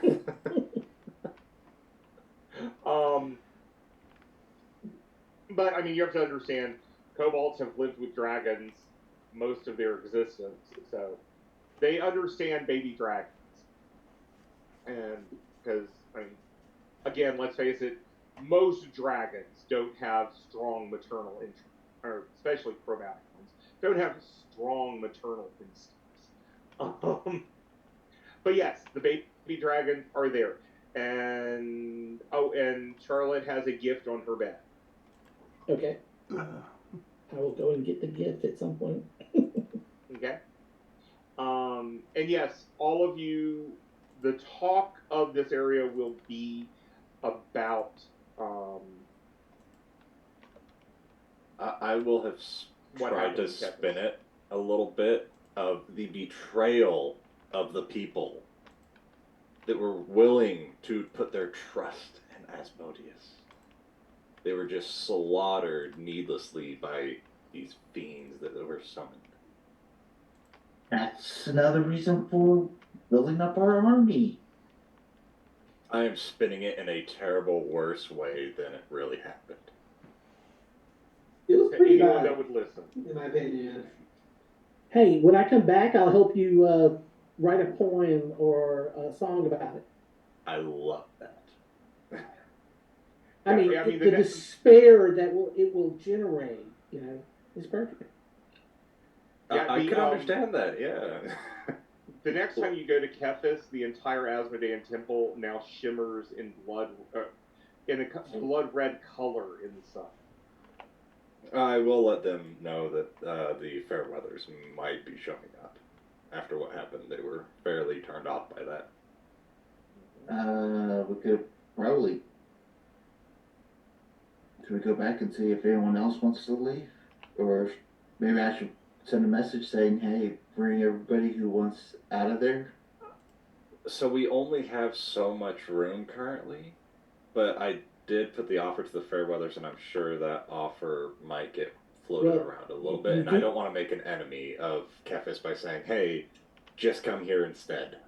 You do have to remember, we have a mile around the keep to be able to build upon. Yes. But we have to build upon it first. They've got tents they can bring. So we're just gonna roll over Kefis. Who cares at this point? Do you really care? About the people, yes. Okay, it is so well, far give the a people safe place for them, except for the Asmodeans. They have got their port more or less sorted out. It's still a little troublesome, though. But Okay. so far, it is safe-ish. The only thing I'm saying is, Strangely. Oh, go on. the only thing I was saying is that if there's some that want to leave, we do have the environment for them. Oh, And yes. the first thing they're going to have to do, besides bring a tent, is they're going to have to, with the amount of people that we've got coming in, and just in general, we've got to get more fields done. Yeah. Speaking of which, what was that kid's name? Lucas, right? No, Which one? the architect in the Dread Realm. Oh, Matthew. Oh, Matthew. He was apparently able to do it with some magical mojo shit. Maybe he can do that here. Well, that's because he was in a Dread Realm. Yes, but we could use his help in expanding further upon our home. Mm-hmm. Well, Yeah. and if Easy remembers how to create or figured out how to create those mechanoid type things, they can work 24 hours a day. So can the undead. Oh, are you talking about what was it? Hit the Golem The book? Magamin. Yeah, the Yeah. golems. Yeah. The basic I don't think Magamin. I really don't want the undead working for us more than we Okay. already have. What do you mean?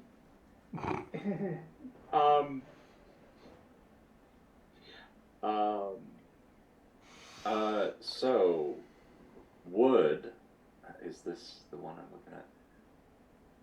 So, would our resident druid be willing to help with the plants? Oh, she's been doing that already. So Yeah, yes. Because with third level plant growth, Oh yeah, you can awesome enrich stuff. the land ludicrously at that point, within a half mile centered on a point, so even just half of our size. Mm-hmm. Yeah. Yeah, she has been definitely working with anyone working the fields. Okay. Let's see. I'll decide who might be joining y'all. You also have a potential ally with Magdalena. Knox. Because she is not happy with what happened. Maybe if I need to, twist the arm a little with the influence with the temple I have. Yeah.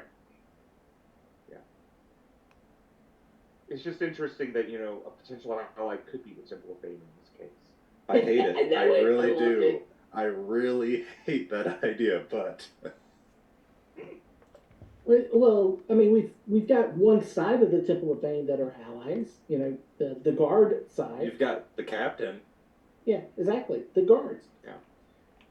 Well, I mean, the thing is, y'all pretty much have figured out at this point that the Temple of Bane in the city is much more to the lawful neutral side than they are to the lawful evil side.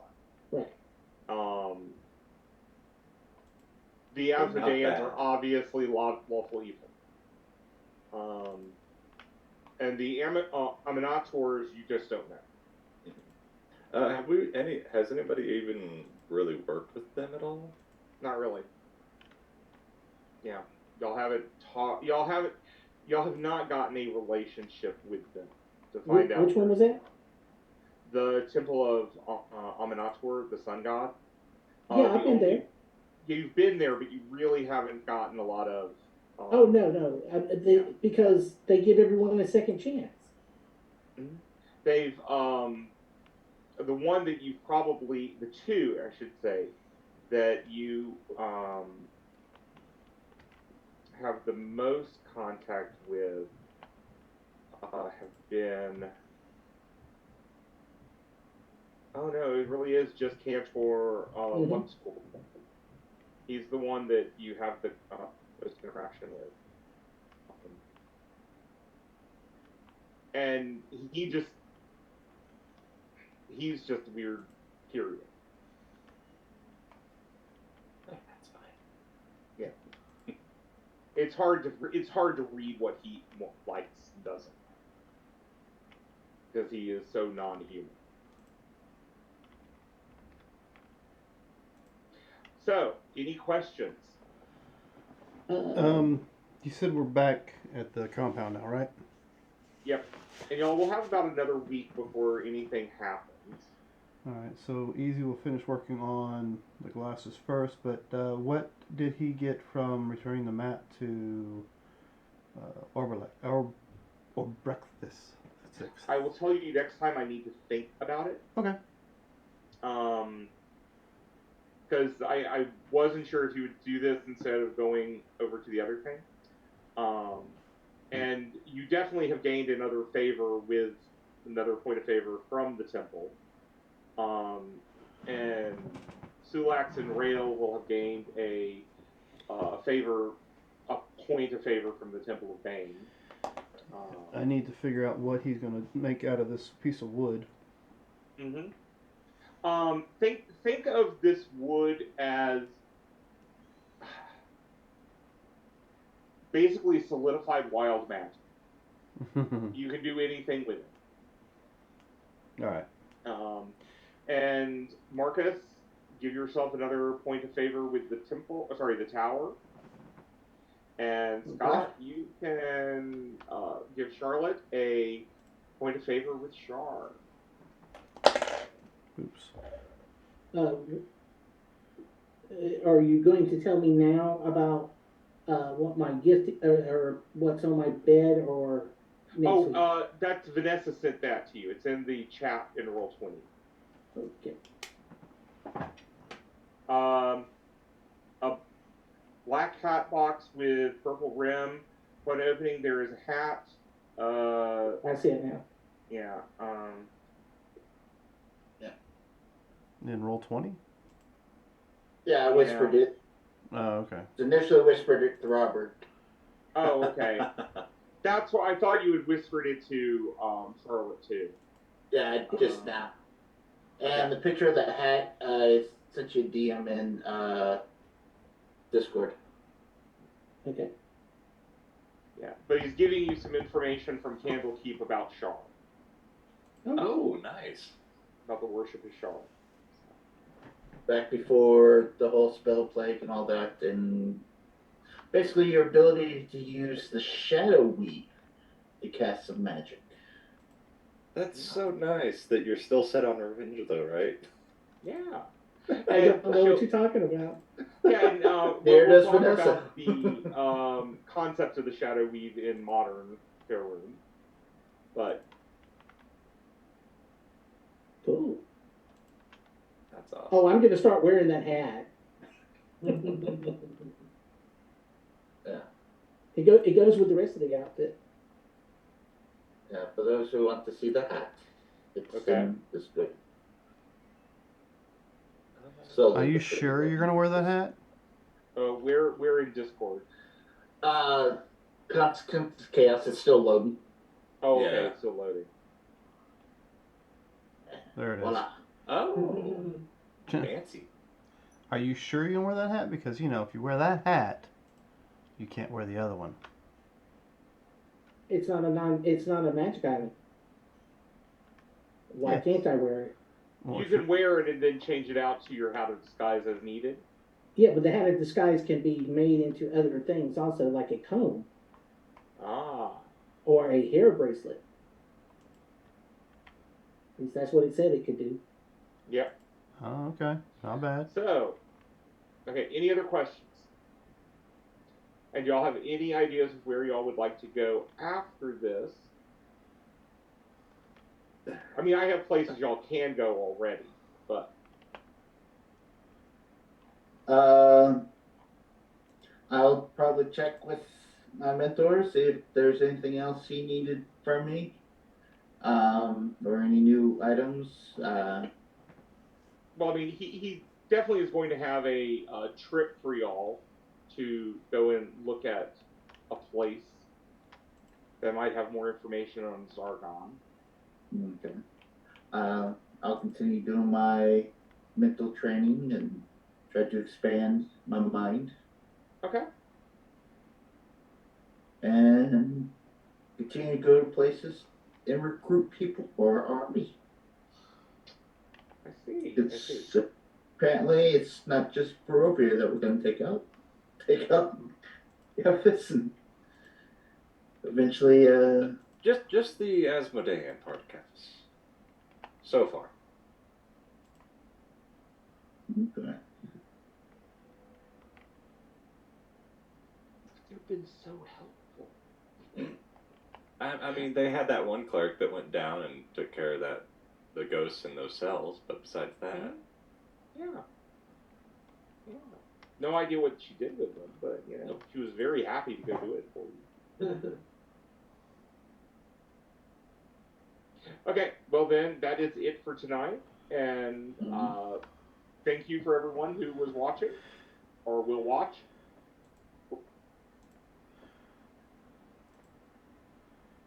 Alright, so let's see. Check back with us next Friday to see what more chaos we can tend to cause. Because Lord knows there's plenty of it to go around. Let's see. Yeah, alright, so but if you can't wait till Friday for your tabletop RPG fix, come join us on Wednesday for a nice play game. And then, of course, on Thursday for our Mutants and Masterminds game. If you like furry little armadillos that are richer than the richest man in the world and smarter than, well, pretty much everybody, come join us on Mutants Mastermind and meet Army and the Army Corps. So thanks for joining us, ladies and gentlemen. Please remember, we are in this adventure called life together. So keep that golden rule in mind. Treat those around you the way you'd like to be treated yourself. And with that, have a good week. Bye. Bye. Take care.